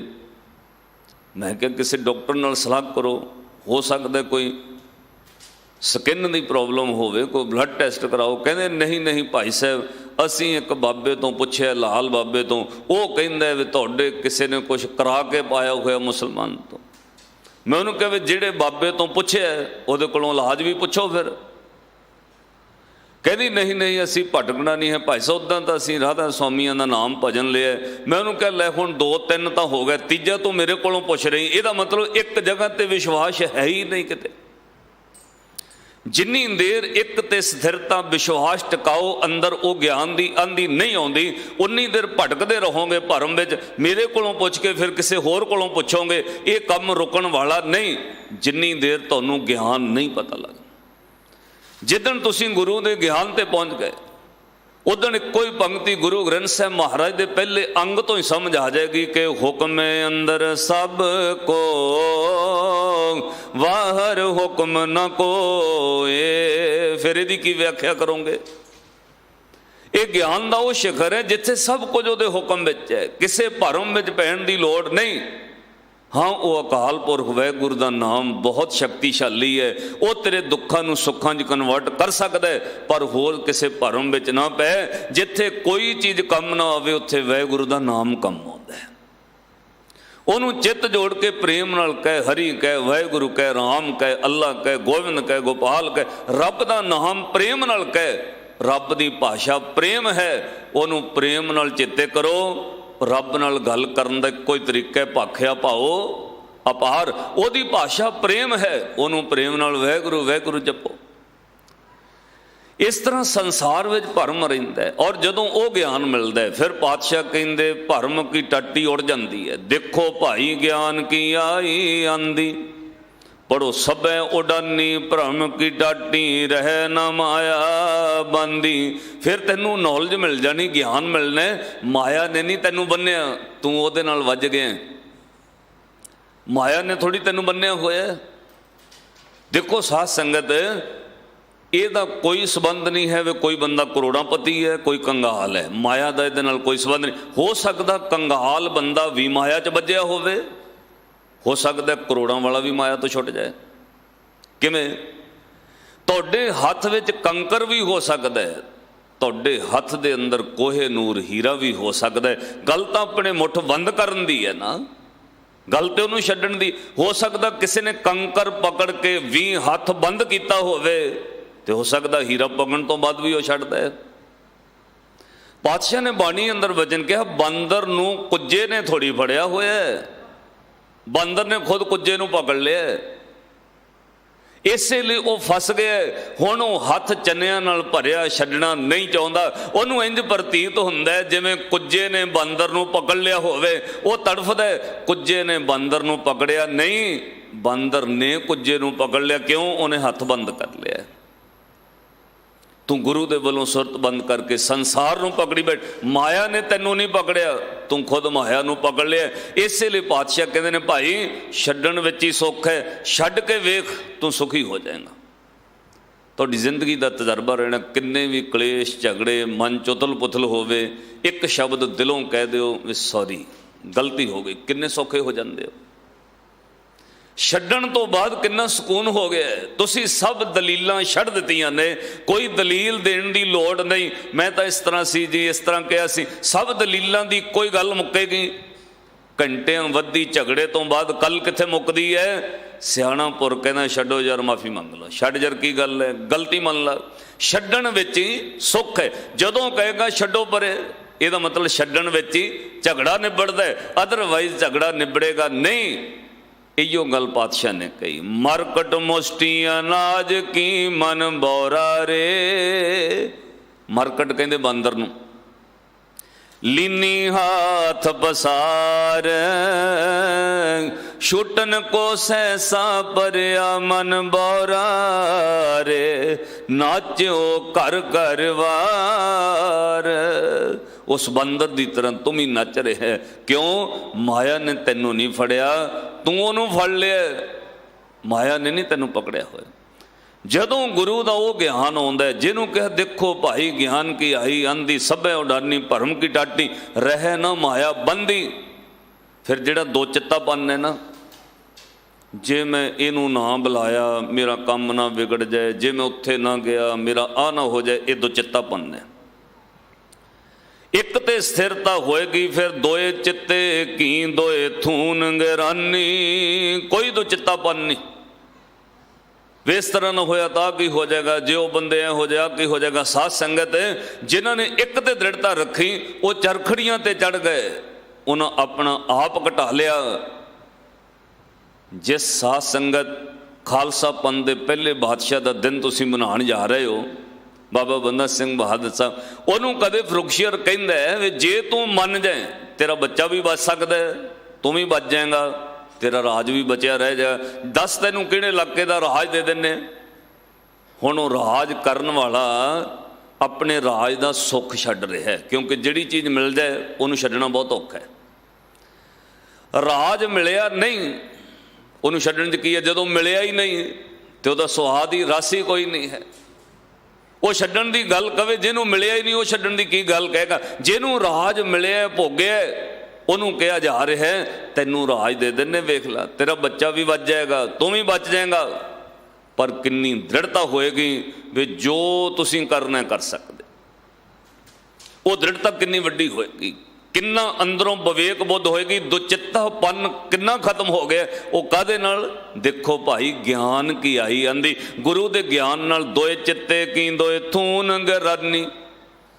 फिर उन्होंने अखां दे सामने उन्होंने बच्चे नूं शरीर पहाड़ के दिल कढ़ के मूँह च पाया गया, कितना जिगरा होएगा। मास नोच दिता गया शरीर, दुचित्तापन मुक गया गुरु के ज्ञान नाल। दोए चित्ते की दोए थून गरानी, मोह बलेडा टूटा। हुण पुत्त दा मोह नहीं सी, वो बलिंडा तोड़ दिता जिते छत पई हुई सी गुरु ने। मोह बलेडा टूटा, तृष्णा शान परी धर ऊपर, दुरमत भांडा फूटा। जिहड़ी भैड़ी मत बार बार कहती सी आ चीज़ मिल जाए, इनू छड्डना नहीं है, आ चीज़ प्राप्त रवे, वो दुरमत खत्म हो गई। पातशाह कहते ये ज्ञान किसी भागां वाले नूं आउंदा है। जदों ये ज्ञान प्राप्त हो जाए फिर माया तुहानूं नहीं बन सकती। तुसी माया च फसे हुए हो, माया तुहानूं कैद नहीं कर सकती। फिर वो जपण वाला उस माया का राज भाग का मूँह नक सिर माया का कट दिंदा है। ये साध संगत कई रूप बदल के आउंदी है। ताइयों पातशाह ने बाणी अंदर कहा ना, नकटी को ठन गन बंडा डू, किने भविक्की काटी तू, ते जपण वालिया ने नाकों काटी कानों काटी, काट कोट कै डारी, कहो कबीर संतन की बैरन तीन लोग की प्यारी। इनू पातशाह ने कहा बड़े रूप धार के आई, पैसे दा राज भाग दा सुंदरता दा बड़े रूप इन्हें तारे। कबीर आई मुझे पै अनक करें कर पेश, हम रखे गुर अपने उनकी नो आदेश। वो माया भी आदेश नमस्कार करके गई, क्यों? गुरु ने रख लिया। आ ज्ञान फिर समझ आ गया, तू पार ब्रह्म बेअंत जी, तेरे क्या गुण आख वखाना। हे पार ब्रह्म परमेश्वर वह गुरु, तुसी बेअंत हो, कोई अंत नहीं है। तेरे की गुण आखिए, तू गुण निधान है। अविनाशी जीवन को दाता, सिमरत सब मल खोई। गुण निधान भगतन को वर्धन, विरला पावे कोई। तुसी गुणा दे खजाने हो, तेरे क्या गुण आख वखान। पर अगली गल, जो सेवैं तुद जी। हे पार ब्रह्म जी, जिन्होंने तुहानू सिमरिया, वाहिगुरु वाहिगुरु वाहिगुरु वाहिगुरु। जिन्हां जनां ने तुहानू सिमरिया, ਜਨ ਨਾਨਕ ਤਿਨ ਕੁਰਬਾਨਾ। ਦਾਸ ਉਹਨਾਂ ਤੋਂ ਕੁਰਬਾਨ ਜਾਂਦਾ ਹੈ, ਬਲਿਹਾਰ ਜਾਂਦਾ ਹੈ, ਜਿਨ੍ਹਾਂ ਨੇ ਮੋਹ ਦਾ ਬਲੇਡਾ ਤੋੜ ਦਿੱਤਾ ਹੈ, ਜਿਨ੍ਹਾਂ ਦੀ ਤ੍ਰਿਸ਼ਨਾ ਦੀ ਛੰਨ ਉੜ ਗਈ ਹੈ, ਜਿਨ੍ਹਾਂ ਦੇ ਅੰਦਰੋਂ ਸਾਧ ਸੰਗਤ ਦੋਏ ਚਿੱਤਾਪਨ ਮੁੱਕ ਗਿਆ ਹੈ, ਜਿਨ੍ਹਾਂ ਦੀ ਦੁਰਮਤ ਖਤਮ ਹੋ ਗਈ ਹੈ, ਉਹਨਾਂ ਜਪਣ ਵਾਲਿਆਂ ਤੋਂ ਕੁਰਬਾਨ ਜਾਂਦਾ ਹੈ। ਜਨ ਨਾਨਕ ਤਿਨ ਕੁਰਬਾਨ। ਅਗਲਾ ਪਦਾ ਸ਼ੁਰੂ ਹੋਇਆ, ਹਰ ਧਿਆਵੇਂ ਤੁਧ ਜੀ, ਸੇ ਜਨ ਜੁਗ ਮੈਂ ਸੁਖ ਵਾਸੀ। ਉਹ ਜਨ ਇਸ ਯੁੱਗ ਵਿੱਚ ਸੁਖੀ ਨੇ, ਉਹ ਸੁੱਖਾਂ ਦੇ ਵਾਸੀ ਹੋ ਗਏ। ਕਿਹੜੇ? ਜਿਨੀ ਹਰੀ ਪਰਮਾਤਮਾ ਵਾਹਿਗੁਰੂ ਨੂੰ ਧਿਆਇਆ, ਉੱਠਦਿਆਂ ਬਹਿੰਦਿਆਂ ਨੂੰ ਨਜ਼ਰ ਪਿਆ ਸਭ ਕੁਝ ਉਹਦਾ ਹੈ, ਸਭ ਕੁਝ ਉਹਦਾ ਹੈ। ਸਾਧ ਸੰਗਤ ਇੱਕ ਨੁਕਤਾ ਨੋਟ ਕਰਿਓ, ਕਿੰਨੀ ਵਾਰ ਗੁਰੂ ਗ੍ਰੰਥ ਸਾਹਿਬ ਮਹਾਰਾਜ ਦੀ ਬਾਣੀ 'ਚ ਜਦੋਂ ਰਾਗ ਸ਼ੁਰੂ ਹੁੰਦਾ ਹੈ, ਬਾਣੀ ਦਾ ਸਰਲੇਖ ਬਦਲਦਾ ਹੈ, ਬਾਰ-ਬਾਰ ਲਿਖਿਆ ਹੁੰਦਾ ਹੈ, ਇੱਕੋ ਓੰਕਾਰ ਸਤਿਗੁਰ ਪ੍ਰਸਾਦ, ਇੱਕੋ ਓੰਕਾਰ ਸਤਨਾਮ ਗੁਰ ਪ੍ਰਸਾਦ। ਪੂਰਾ ਮੂਲ ਮੰਤਰ ਤਾਂ ਵੀ ਗੁਰ ਪ੍ਰਸਾਦ, ਆ ਵੀ ਸ਼ਬਦ ਸ਼ੁਰੂ ਹੋਇਆ ਤਾਂ ਵੀ ਇੱਕੋ ਓੰਕਾਰ ਸਤਿਗੁਰ ਪ੍ਰਸਾਦ। ਵਾਰ-ਵਾਰ ਗੁਰ ਪ੍ਰਸਾਦ, ਗੁਰ ਪ੍ਰਸਾਦ, ਗੁਰ ਪ੍ਰਸਾਦ ਦਾ ਭਾਵ ਇਹ ਹੈ ਸਿੱਖਾ ਹਰ ਕਰਮ ਵਿੱਚ ਯਾਦ ਰੱਖਣਾ ਗੁਰ ਪ੍ਰਸਾਦ ਗੁਰੂ ਦੀ ਕਿਰਪਾ ਨਾਲ ਹੋ ਰਿਹਾ। ਜਦੋਂ ਗੁਰੂ ਦੀ ਕਿਰਪਾ ਨਾਲ ਹੋ ਰਿਹਾ ਯਾਦ ਰੱਖੇਗਾ, ਫਿਰ ਅਕਾਲ ਪੁਰਖ ਵਾਹਿਗੁਰੂ ਨੂੰ ਤੂੰ ਧਿਆਉਂਦਾ ਸਮਝ ਧਿਆ ਰਿਹਾ, ਫਿਰ ਤੂੰ ਇਸ ਯੁੱਗ 'ਚ ਸੁਖੀ ਹੈ। ਹਰ ਕਰਮ ਵਿੱਚ ਕਹਿਣਾ ਗੁਰ ਪ੍ਰਸਾਦ। ਇੱਥੋਂ ਤੱਕ ਪਾਤਸ਼ਾਹ ਨੇ ਭਗਤੀ ਸੌਖੀ ਕੀਤੀ। ਸਵੇਰੇ ਉੱਠੇ ਹੈ, ਨੀਂਦ 'ਚੋਂ ਝਾਕ ਖੁੱਲੀ ਹੈ, ਗੁਰ ਪ੍ਰਸਾਦ ਗੁਰੂ ਦੀ ਕਿਰਪਾ। ਉੱਠਦਿਆਂ ਸਾਰ ਕਹਿ ਸਤਨਾਮ ਸ੍ਰੀ ਵਾਹਿਗੁਰੂ ਗੁਰ ਸਤਿਗੁਰ ਕਾ ਜੋ ਸਿੱਖ ਖਾਏ, ਸੋ ਭਲਕੇ ਉੱਠਰ ਨਾਮ ਤਿਆਗ। ਕੁਝ ਭੋਜਨ ਜਲ ਪਾਣੀ ਛਕਣ ਲੱਗਾ ਤਾਂ ਵੀ ਉਹਦਾ ਪ੍ਰਸਾਦ, ਉਹਦੀ ਕਿਰਪਾ ਸਮਝੀ। ਜੇ ਪ੍ਰਸਾਦ ਛਤੀ ਅੰਮ੍ਰਿਤ ਖਾਹੇ, ਤਿਸ ਠਾਕੁਰ ਕੋ ਰਖ ਮਨ ਮਾਹੇ। ਉਹਦਾ ਪ੍ਰਸਾਦ, ਉਹਦੀ ਕਿਰਪਾ ਸਮਝ। ਤਾਂ ਪਾਤਸ਼ਾਹ ਕਹਿੰਦੇ ਸੇ ਜਨ, ਉਹ ਬੰਦੇ ਜੁਗ ਮੈਂ ਸੁਖ ਵਾਸੀ, ਸੇ ਮੁਕਤ। ਉਹਨਾਂ ਨੂੰ ਮਾਇਆ ਮੋਹ ਹੰਕਾਰ ਨੇ ਬੰਨਿਆ ਹੀ ਨਹੀਂ, ਉਹਨਾਂ ਦੇ ਗਲ ਕੋਈ ਕੱਲ ਕਲੇਸ਼ ਨਹੀਂ ਪਿਆ। ਕਿਉਂ? ਉਹ ਮੁਕਤ ਹੋ ਗਏ ਉਨੀ ਕਿ ਉਹਦੀ ਕਿਰਪਾ ਨਾਲ। ਮੈਨੂੰ ਇੱਕ ਸੱਜਣ ਵਿਦਵਾਨ, ਕੱਲ੍ਹ ਹੀ ਸਾਡੀ ਕੌਮ ਦਾ, ਉਹਦੇ ਨਾਲ ਮੇਰੀ ਗੱਲ ਹੋਈ। ਉਹ ਕਹਿੰਦੇ ਭਾਈ ਸਾਹਿਬ ਜੀ ਦੱਸੋ ਕਿੰਨੀ ਕੁ ਮੇਰੀ ਗਲਤੀ ਹੈ। ਮੈਂ ਉਹਨਾਂ ਨੂੰ ਕਿਹਾ ਨਹੀਂ ਠੀਕ ਹੈ, ਇਸ ਤਰ੍ਹਾਂ ਲੋਕਾਂ ਦੀ ਆਪੋ ਆਪਣੀ ਸੋਚਣ ਦਾ ਤਰੀਕਾ ਹੈ। ਜਾਂ ਕਹ ਜੀ ਜੈਸੀ ਬੁੱਧ ਹੋਏ, ਕਹੋ ਕਬੀਰ ਜਾਣੇਗਾ ਸੋਏ। ਪਰ ਉਹਨੇ ਵਾਰ-ਵਾਰ ਮੈਨੂੰ ਰਿਪੀਟ ਕਰ ਕਿਹਾ, ਕਹਿੰਦੇ ਨਹੀਂ ਭਾਈ ਸਾਹਿਬ ਜੀ ਠੀਕ ਹੀ ਹੈ, ਮੈਂ ਆਪਣੇ ਬਾਰੇ ਸੋਚਿਆ ਗਲਤੀ ਹੋਏਗੀ, ਮੰਨ ਨਹੀਂ ਲੈਣੇ ਵੀ ਗਲਤੀ ਹੋਣਾ। ਚਲੋ ਕਿਸੇ ਨੂੰ ਵਾਰ-ਵਾਰ ਦਲੀਲ ਦੇਣ ਦੀ ਕੀ ਲੋੜ ਹੈ, ਜੇ ਕਹਿ ਦੇ ਵੀ ਚਲੋ ਗਲਤੀ ਹੋ ਗਈ ਜੀ, ਗੱਲ ਹੀ ਠੀਕ ਹੈ। ਇਹਦਾ ਮਤਲਬ ਮਨਾਉਣ ਵਾਲਿਆਂ ਵਿੱਚ ਵੀ ਤਾਂ ਉਹੀ ਹੋਇਆ ਨਾ, ਆਪਾਂ ਮੁਕਤ ਹੋ ਜਾਵਾਂਗੇ। ਨਹੀਂ ਤਾਂ ਐਸ ਬੁੱਧੀ ਵਿੱਚ ਦੁਰਮਤ ਵਿੱਚ ਉਹਦੇ ਨਾਲ ਈਰਖਾ ਦਵੈਸ਼ ਔਰ ਅੰਦਰ ਉਹ ਚੀਜ਼ ਚੱਲਦੀ ਰਹਿ ਗਈ। ਜਦੋਂ ਮੌਕਾ ਮਿਲਿਆ ਕੱਢਣਾ ਜ਼ਰੂਰ ਹੈ। ਸਾਧ ਸੰਗਤ ਜਦੋਂ ਅੰਦਰ ਉਹ ਚੀਜ਼ ਹੋਵੇ, ਫਿਰ ਵਾਰ-ਵਾਰ ਉਹ ਟੱਚ ਹੁੰਦੀ ਹੈ। ਤੁਹਾਡੇ ਪੈਰ ਉੱਤੇ ਕੋਈ ਸੱਟ ਲੱਗੀ ਹੋਵੇ, ਫੋੜਾ ਦਰਦ ਹੋਵੇ, ਉਸ ਦਿਨ ਵਾਰ-ਵਾਰ ਉਹ ਪੈਰ ਟੇਬਲ 'ਚ ਵੱਜਦਾ, ਕੁਰਸੀ 'ਚ ਵੱਜਦਾ, ਕਦੇ ਕਿਤੇ ਵੱਜੇ। ਤੁਸੀਂ ਕਹੋਗੇ ਅੱਜ ਪੈਰ ਗੁੱਠੇ ਤੇ ਇਹ ਜ਼ਖਮ ਹੋਇਆ, ਸਾਰੇ ਵੈਰੀ ਲੱਗਦੇ ਨੇ ਤੁਹਾਡੇ। ਅੱਜ ਵਾਰ-ਵਾਰ ਦਰਵਾਜ਼ਾ ਪੈਰ ਵਿੱਚ ਵੱਜ ਗਿਆ, ਕਦੇ ਕੁਰਸੀ ਵੱਜ ਗਈ, ਕਦੇ ਟੇਬਲ ਵੱਜ ਗਿਆ, ਕਦੇ ਨਿੱਕਾ ਜਿਹਾ ਬੱਚਾ ਖੇਡਦਾ ਤੁਹਾਡੇ ਪੈਰ ਉੱਤੇ ਖਲੋ ਗਿਆ, ਤੁਸੀਂ ਉਹਨੂੰ ਝੱਟ ਹਟਾਉਂਦੇ ਹੋ, ਕਿਉਂ? ਪੈਰ ਦਰਦ ਕਰ ਰਿਹਾ। ਬੱਚਾ ਅੱਗੇ ਵੀ ਤੁਹਾਡੇ ਪੈਰ 'ਤੇ ਖਲੋਂਦਾ ਹੈ, ਪੈਰ ਤੁਹਾਡਾ ਅੱਗੇ ਵੀ ਇੱਧਰ ਉੱਧਰ ਕੁਰਸੀ ਟੇਬਲ ਦੇ ਬਾਹਰ ਦਰਵਾਜ਼ੇ ਨਾਲ ਵੱਜਦਾ, ਪਰ ਅੱਗੇ ਦਰਦ ਨਹੀਂ ਸੀ ਉਹਦੇ ਵਿੱਚ। ਹੁਣ ਉਹ ਵਾਰ-ਵਾਰ ਮਹਿਸੂਸ ਹੋ ਰਿਹਾ ਹੈ। ਸਾਧ ਸੰਗਤ ਇੱਦਾਂ ਇਹ ਸਭ ਕੁਝ ਚੱਲਦਾ ਰਹਿੰਦਾ। ਜਦੋਂ ਕਿਸੇ ਨਾਲ ਈਰਖਾ ਪੈਦਾ ਹੋ ਜਾਏ, ਉਹ ਫਿਰ ਹਰ ਗੱਲ ਚੁਭਣ ਲੱਗ ਪੈਂਦੀ। ਹਰ ਗੱਲ ਉਹਨੂੰ ਮਿਟਾਉਣ ਲਈ ਕੋਈ ਤਰੀਕਾ ਹੈ, ਬਸ ਗਲਤੀ ਹੋ ਗਈ ਛੱਡੋ, ਪਰ ਸੁਖੀ ਹੋ ਜਾਓਗੇ। ਪਾਤਸ਼ਾਹ ਨੇ ਬਚਨ ਕਹੇ ਛੱਡਣ ਵਿੱਚ ਹੀ ਸੁੱਖ ਹੈ ਭਾਈ। ਅੱਜ ਸਤਿਗੁਰੂ ਜੀ ਬਚਨ ਕਹਿੰਦੇ ਸੇ ਮੁਕਤ, ਉਹ ਤਾਂ ਮੁਕਤ ਹੋ ਗਏ, ਜਿਉਂਦਿਆਂ ਦੀ ਮੁਕਤ ਨੇ ਕਲੇਸ਼ ਤੋਂ। ਸੇ ਮੁਕਤ ਬੈ ਜਿਨ ਹਰ ਧਿਆਇਆ ਜੀ। ਪਰ ਕੌਣ ਮੁਕਤ? ਜਿਨੀ ਵਾਹਿਗੁਰੂ ਨੂੰ ਧਿਆਇਆ। ਗੱਲਾਂ ਨਾਲ ਨਹੀਂ, ਐਵੇਂ ਮੈਂ ਕਵੀ ਜਾਵਾਂ ਮੈਂ ਮੁਕਤ ਹੋ ਗਿਆ, ਇੱਦਾਂ ਨਹੀਂ। ਇਹਨੂੰ ਧਿਆਉਣਾ ਪੈਣਾ, ਫਿਰ ਈਰਖਾ ਬੰਦ ਹੋਣੀ ਅੰਦਰੋਂ, ਫਿਰ ਕੱਲ ਕਲੇਸ਼ ਬੰਦ ਹੋਣੇ, ਫਿਰ ਬੇਵੈਰ ਵਿਰੋਧ ਨਾ ਕੋ ਵੈਰੀ ਨਹੀਂ ਬੇਗਾਨਾ, ਸਗਲ ਸੰਗ ਹਮਕੋ ਬਣ ਆਈ। ਸਾਧ ਸੰਗਤ ਕਿੰਨੀ ਵੱਡੀ ਗੱਲ ਹੈ। 6ਵੇਂ ਪਾਤਸ਼ਾਹ ਨਾਲ 4 ਜੰਗਾਂ ਹਕੂਮਤ ਨੇ ਲੜੀਆਂ, ਸੈਂਕੜੇ ਸਿੱਖ ਸ਼ਹੀਦ ਹੋਏ। 7ਵੇਂ ਪਾਤਸ਼ਾਹ ਦੀ ਵਾਰੀ ਆਉਂਦੀ ਹੈ, ਉਹੀਓ ਦਿੱਲੀ ਦਰਬਾਰ ਦਾ ਬਾਦਸ਼ਾਹ, ਉਹਦਾ ਪੁੱਤਰ ਬਿਮਾਰ ਪੈ ਜਾਂਦਾ ਹੈ। ਉਹਨੂੰ ਵੈਦਾਂ ਨੇ ਕਿਹਾ ਜੀ ਕਿਸੇ ਵੈਦਖਾਨੇ ਵਿੱਚ ਹਿੰਦੁਸਤਾਨ ਵਿੱਚ ਇਹ ਲੌਂਗ ਤੇ ਖਾਸ ਕਿਸਮ ਦਾ ਹਾਥੀ ਦੰਦ ਹਰੇੜ ਨਹੀਂ ਹੈ, ਇਹ ਸਿਰਫ ਇੱਕੋ ਵੈਦਖਾਨੇ 'ਚ ਮਿਲਣੀ ਹੈ। ਉਹ ਕਹਿੰਦਾ ਕਿੱਥੋਂ ਮਿਲੇਗੀ? ਕਹਿੰਦੇ ਸ਼੍ਰੀ ਕੀਰਤਪੁਰ ਸਾਹਿਬ ਗੁਰੂ ਹਰਰਾਏ ਸਾਹਿਬ ਜੀ ਦੇ ਦਵਾਖਾਨੇ। ਤੇ ਬਾਦਸ਼ਾਹ ਹਿੰਦੁਸਤਾਨ ਦਾ ਕਹਿੰਦਾ ਉਹ ਗੁਰੂ ਹਰਰਾਏ ਸਾਹਿਬ ਮਹਾਰਾਜ ਆਪਣੇ ਦਵਾਖਾਨੇ 'ਚੋਂ ਮੇਰੇ ਪੁੱਤ ਲਈ ਦਵਾਈ ਕਿਉਂ ਦੇਣਗੇ? ਮੈਂ ਉਹਨਾਂ ਦੇ ਦਾਦੇ ਨਾਲ ਪਿਓ ਨਾਲ ਇੰਨੀਆਂ ਜੰਗਾਂ ਲੜੀਆਂ ਨੇ, ਉਸ ਘਰ ਨਾਲ ਵੈਰ ਕੀਤਾ, ਮੈਂ 4 ਜੰਗਾਂ ਲੜੀਆਂ, ਫੌਜਾਂ ਭੇਜਦਾ ਰਿਹਾ, ਮੈਂ ਵੈਰ ਕੀਤਾ, ਉਹ ਮੇਰੀ ਨਿਰਵੈਰ ਹੋ ਕੇ ਮਦਦ ਕਿਉਂ ਕਰਨਗੇ?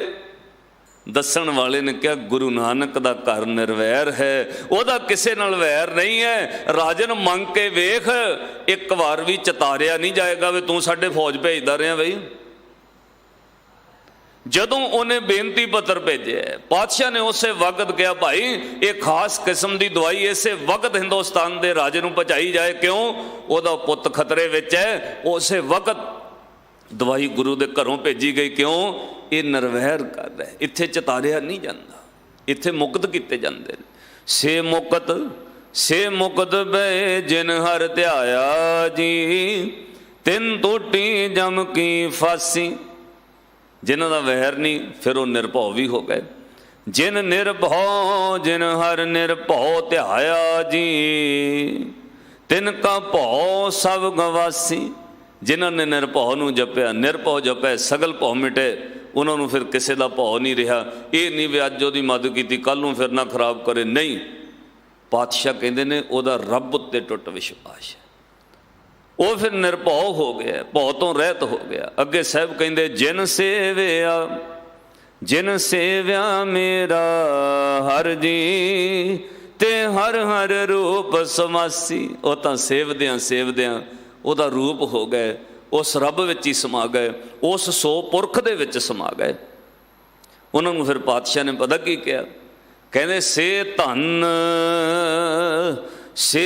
ਧੰਨ ਜਿਨ ਹਰ ਧਿਆਇਆ ਜੀ, ਜਨ ਨਾਨਕ ਦਿਨ ਵੱਲ ਜਾਸੀ। ਉਹਨਾਂ ਤੋਂ ਬਲਿਹਾਰ ਉਹ ਧੰਨ ਨੇ ਜਿਹੜੇ ਜਪ ਕੇ ਉਸ ਨਿਰਭਉ ਵਿੱਚ, ਉਸ ਨਿਰਵੈਰ ਵਿੱਚ, ਉਸ ਸੋ ਪੁਰਖ ਵਿੱਚ ਸਮਾ ਗਏ। ਇੰਨੀਆਂ ਬੇਨਤੀਆਂ ਪ੍ਰਵਾਨ ਕਰਿਓ, ਭੁੱਲ ਚੁੱਕ ਦੀ ਖਿਮਾ ਬਖਸ਼ਣੀ। ਕੋਟਾਨਕੋਟ ਸ਼ੁਕਰ ਸਾਹਿਬ ਸ੍ਰੀ ਗੁਰੂ ਗ੍ਰੰਥ ਸਾਹਿਬ ਮਹਾਰਾਜ ਜੀਆਂ ਦਾ ਜੋ ਤਰੁੱਟ ਕੇ ਬਖਸ਼ਿਸ਼ਾਂ ਕਰਦੇ ਨੇ, ਭੁੱਲਾਂ ਨਾ ਚਤਾਰਿਓ। ਆਓ ਉਹਨਾਂ ਜਪਣ ਵਾਲਿਆਂ ਨੂੰ, ਜੇ ਗੁਰੂ ਰਾਮਦਾਸ ਮਹਾਰਾਜ ਕਹਿੰਦੇ ਬਲਿਹਾਰ ਜਾਈਏ, ਆਪਾਂ ਵੀ ਬਲਿਹਾਰ ਜਾਈਏ। ਕਿਉਂ? ਹੋ ਸਕਦਾ ਉਹ ਜਪਣ ਵਾਲਿਆਂ ਤੋਂ ਬਲਿਹਾਰ ਜਾਂਦੇ ਆ ਸਾਡੀ ਵੀ ਸੁਰਤ ਜਪਣ ਲੱਗ ਜਾਏ ਸਤਨਾਮ ਸ੍ਰੀ ਵਾਹਿਗੁਰੂ। ਸਾਰੇ ਪਿਆਰ ਨਾਲ ਕਹੋ, ਫਿਰ ਸਮਾਪਤੀ ਹੈ। ਹੋ ਕੁਰਬਾਨੇ ਜਾਓ ਮਿਹਰਬਾਨਾ, ਹੋ ਕੁਰਬਾਨੇ ਜਾਓ, ਹੋ ਕੁਰਬਾਨੇ ਮਿਹਰਬਾਨਾ, ਹੋ ਗੱਜ ਕੇ ਹੋ ਕੁਰਬਾਨੇ ਜਾਓ ਤਿਨਾ ਕੇ, ਹੋ ਕੁਰਬਾਨੇ ਜਾਓ ਤਿਨਾ ਕੇ, ਹੋ ਕੁਰਬਾਨੇ ਜਾਓ ਤਿਨਾ ਕੇ,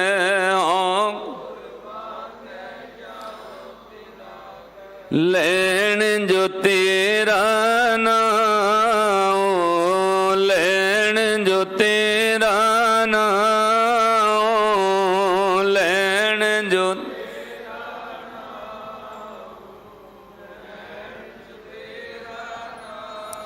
ਆਖੋ ਸਤਨਾਮ ਸ੍ਰੀ ਵਾਹਿਗੁਰੂ। ਲੈਣ ਜੋ ਤੇਰਾ ਨਾਉ ਤਿਨਾ ਕਹਿਓ, ਸਦ ਕੁਰਬਾਨੇ ਜਾਉ। ਇੰਨੀਆਂ ਬੇਨਤੀਆਂ ਪ੍ਰਵਾਨ ਕਰਨੀਆਂ ਜੀ। ਭੁੱਲ ਚੁੱਕ ਦੀ ਖਿਮਾ ਬਖਸ਼ਣੀ। ਅਸੀਸ ਦਿਓ, ਅਸੀਂ ਇਕੱਲੇ ਕਹਿਣ ਜੋਗੇ ਨਾ ਰਹਿ ਜਾਈਏ। ਆਪ ਸੰਗਤ ਦੀ ਚਰਨ ਧੂੜ ਨਾਲ ਸਾਡਾ ਵੀ ਜੀਵਨ ਜਨਮ ਸਫਲ ਹੋਵੇ। ਸਮੁੱਚੀ ਦਿੱਲੀ ਸਿੱਖ ਗੁਰਦੁਆਰਾ ਪ੍ਰਬੰਧਕ ਕਮੇਟੀ ਦਾ ਧੰਨਵਾਦ। ਗੱਜ ਕੇ ਫਤਿਹ ਬੁਲਾਓ। ਵਾਹਿਗੁਰੂ ਜੀ ਕਾ ਖਾਲਸਾ, ਵਾਹਿਗੁਰੂ ਜੀ ਕੀ ਫਤਿਹ।